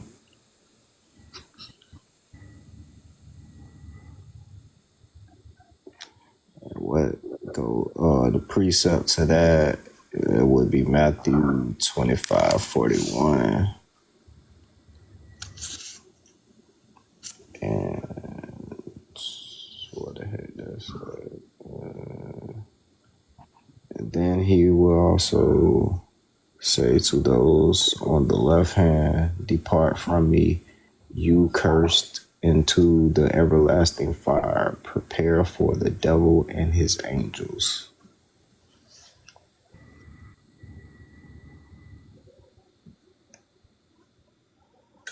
You reading that, bro? Were you talking to me or the host? Nah, you. Oh, I'm sorry. I was looking at Romans. Where are we at now? Matthew? Yeah, I was finishing up because you had one at 25:33. I read that. I read 25:34 because it's all still dealing with the right hand. I just after that I went to 25:36 and I just finished 25:41. All right. So then you went to lastly, I think it was Isaiah 20. 20, 20 verse 4. 20. And this is all dealing with the right hand. And I got more precepts to connect all that as well. After Isaiah, I got another Isaiah.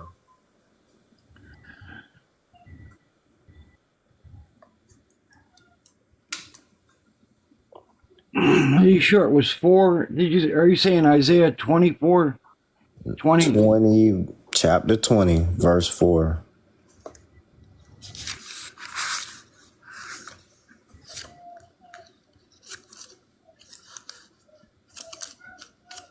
I can't even remember what the hell Isaiah. I probably passed it.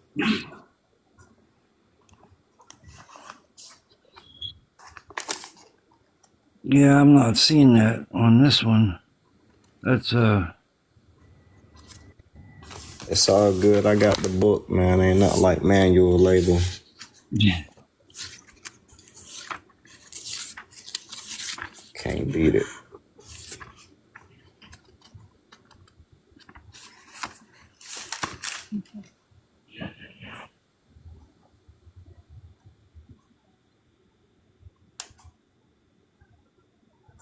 it says, so shall the kings of Assyria lead away the Egyptian prisoners, and the Ethiopian captives, young and old, naked and barefoot, even with their lips uncovered to the shame of Egypt.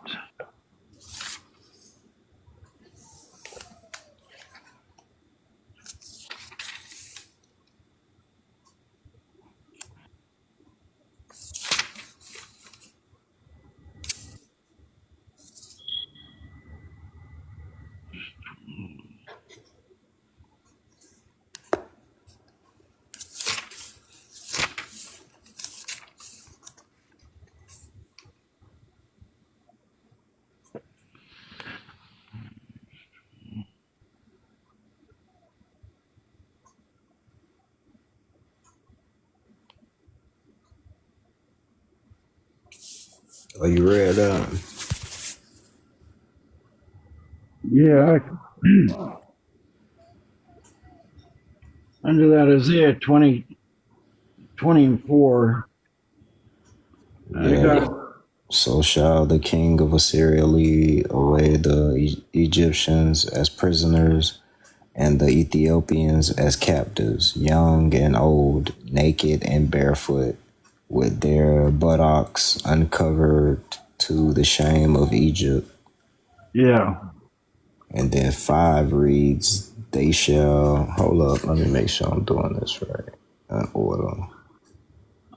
Well, that's Isaiah 9:6 after that.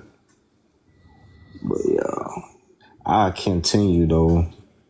It said, because 5 says, then they shall be afraid and ashamed of Ethiopia, their expectation, and Egypt, their glory, and the inheritance of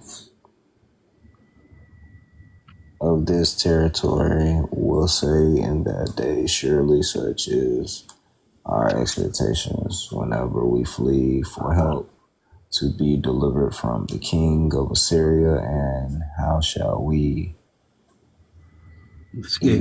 escape? I mean, my bad. Yeah, how shall we escape? But yeah, but nah, I'm gonna continue because that dang, the one that goes with 20, verse 4 would be Isaiah 9, verse 6. Yeah.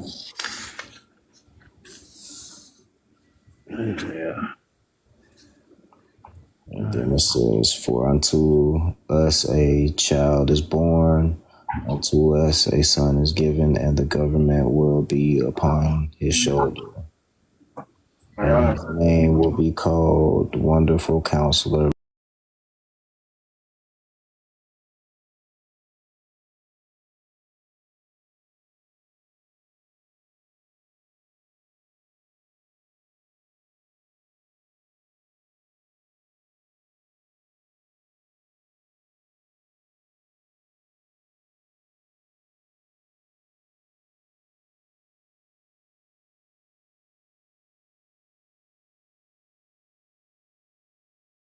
Host will perform this.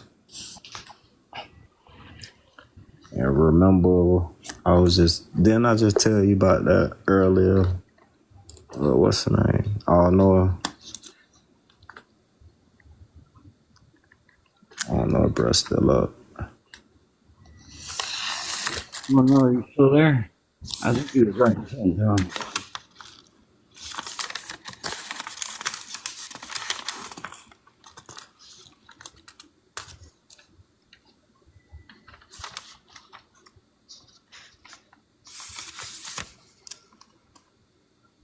Yeah, he might have fell asleep.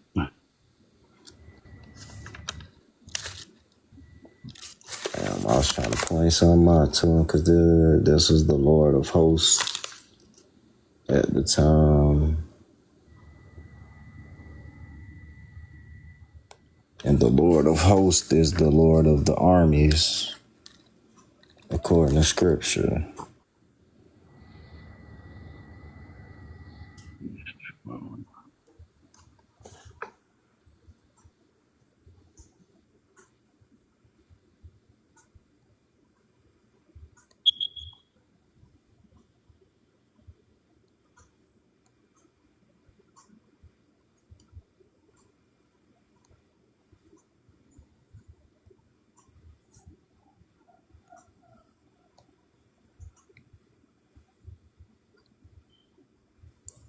Done. All know.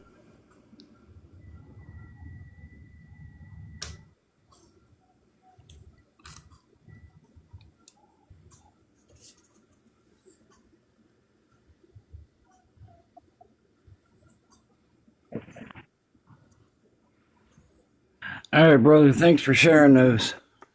Oh nah, no doubt, bro. All right, All Knower. I'll catch you later.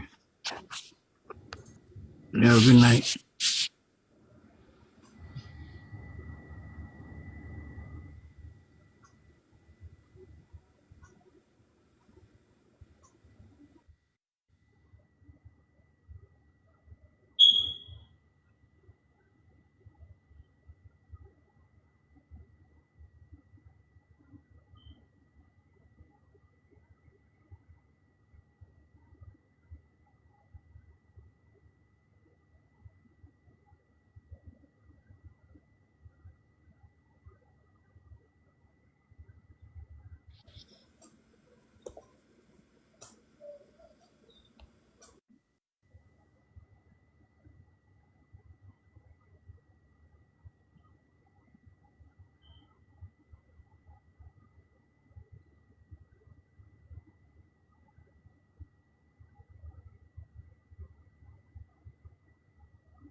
came back instantly. Like it just like turned off and then like it recycled and came back.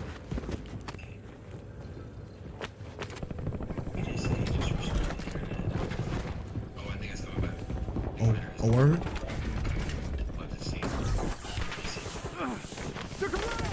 Chat, we might be back. Chat, we might be back. Get.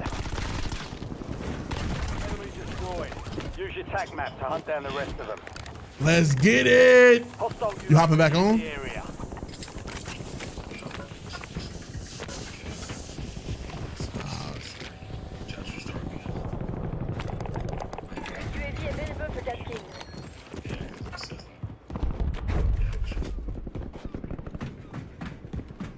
Somebody said he got that Xfinity.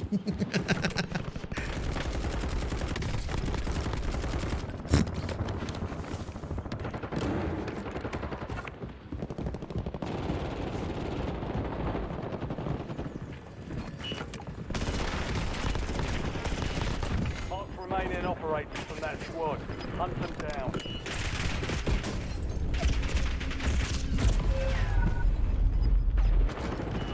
You've got gas moving in. We're returning you to the front. Earn this.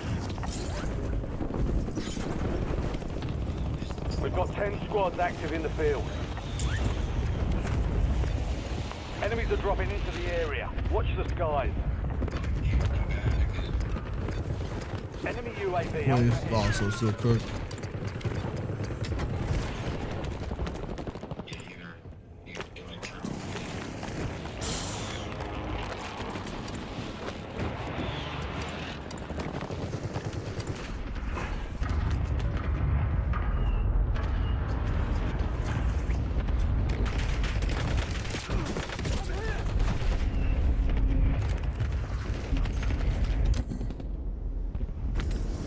You're getting another chance. Weapons free.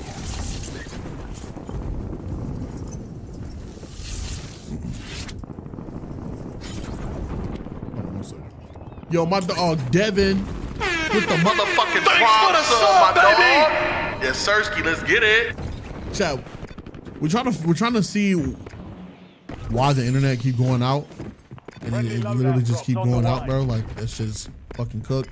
So if you're wondering where Swag is, literally right, like he's on my phone right now.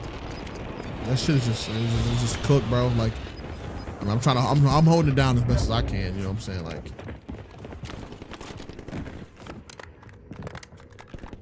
is this where I died at? No, I was going across. Like, what was bro doing? Hitting this shit? Neighbors made a call. Good shit. And you have a turning? Yeah, Nixon not hopping on. Stand by for redeployment. Oh, yeah, I hear you.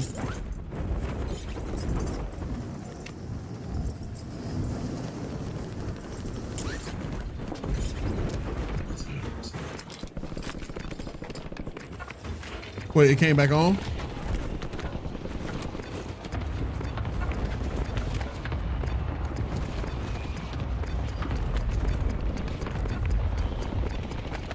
I'm out to New House? Nah, I'm in Houston.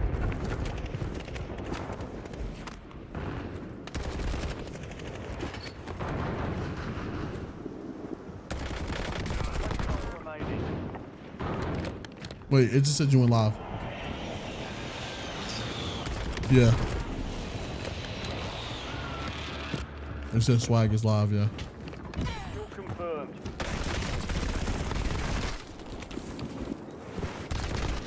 Good kill. Marking the rest of that squad on your tac map. Get hunting. Sir Rakage?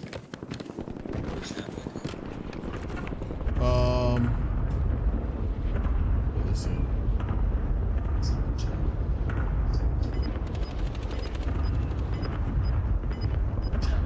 Yeah, you're back. You're back.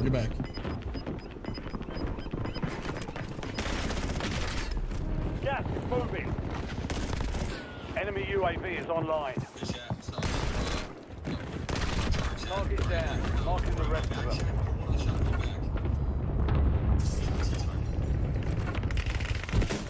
I'm getting stitched up.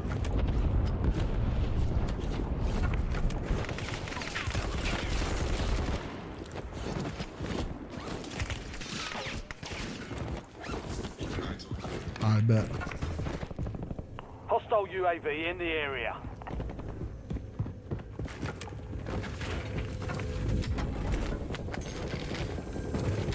Thanks for the vibes, 100%, man. If y'all want to come back while Chris sleeping, hey, I'm always here, man. Other than that, see y'all around. You feel me? See y'all around.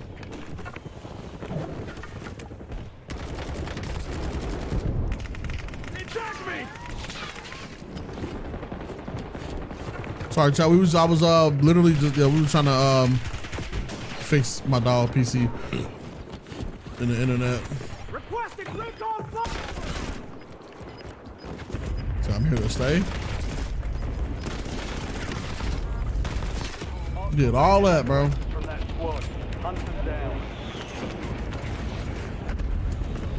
I'm finna keep both stream. Yes, sir. Are you kicking us out? No. I mean, I'm not kicking y'all out. Look. My bad. I just assumed that like a lot of people that was watching, you know, Swag, like, I mean, you know, because he's back live, I'll just assume that like,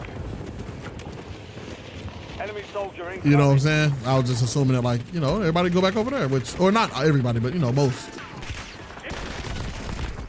Overhead. Enemy UAV is on. But hey, if y'all want to stay, hey, I'm chilling. Enemy destroyed. Use your tactics. Cardi, we love you.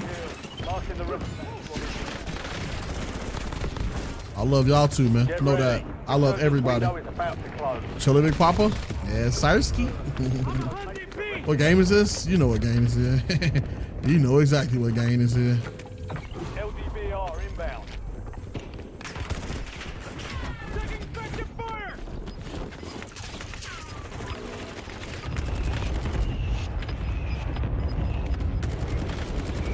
Hostile UAV in the area.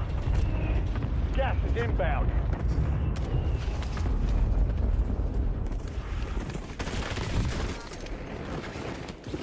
I knew he was gonna run it. I'm like wondering what route he's about to take. Like, The rest of that squad on your tac map. UAV overhead. it's not GTA 6. My fault. It is that GTA, bro. Fire sales over. Adjusting prices. Target down. Marking the rest of them. I love you so much. I love you too, man. Oh, Wi-Fi got AT&T fiber.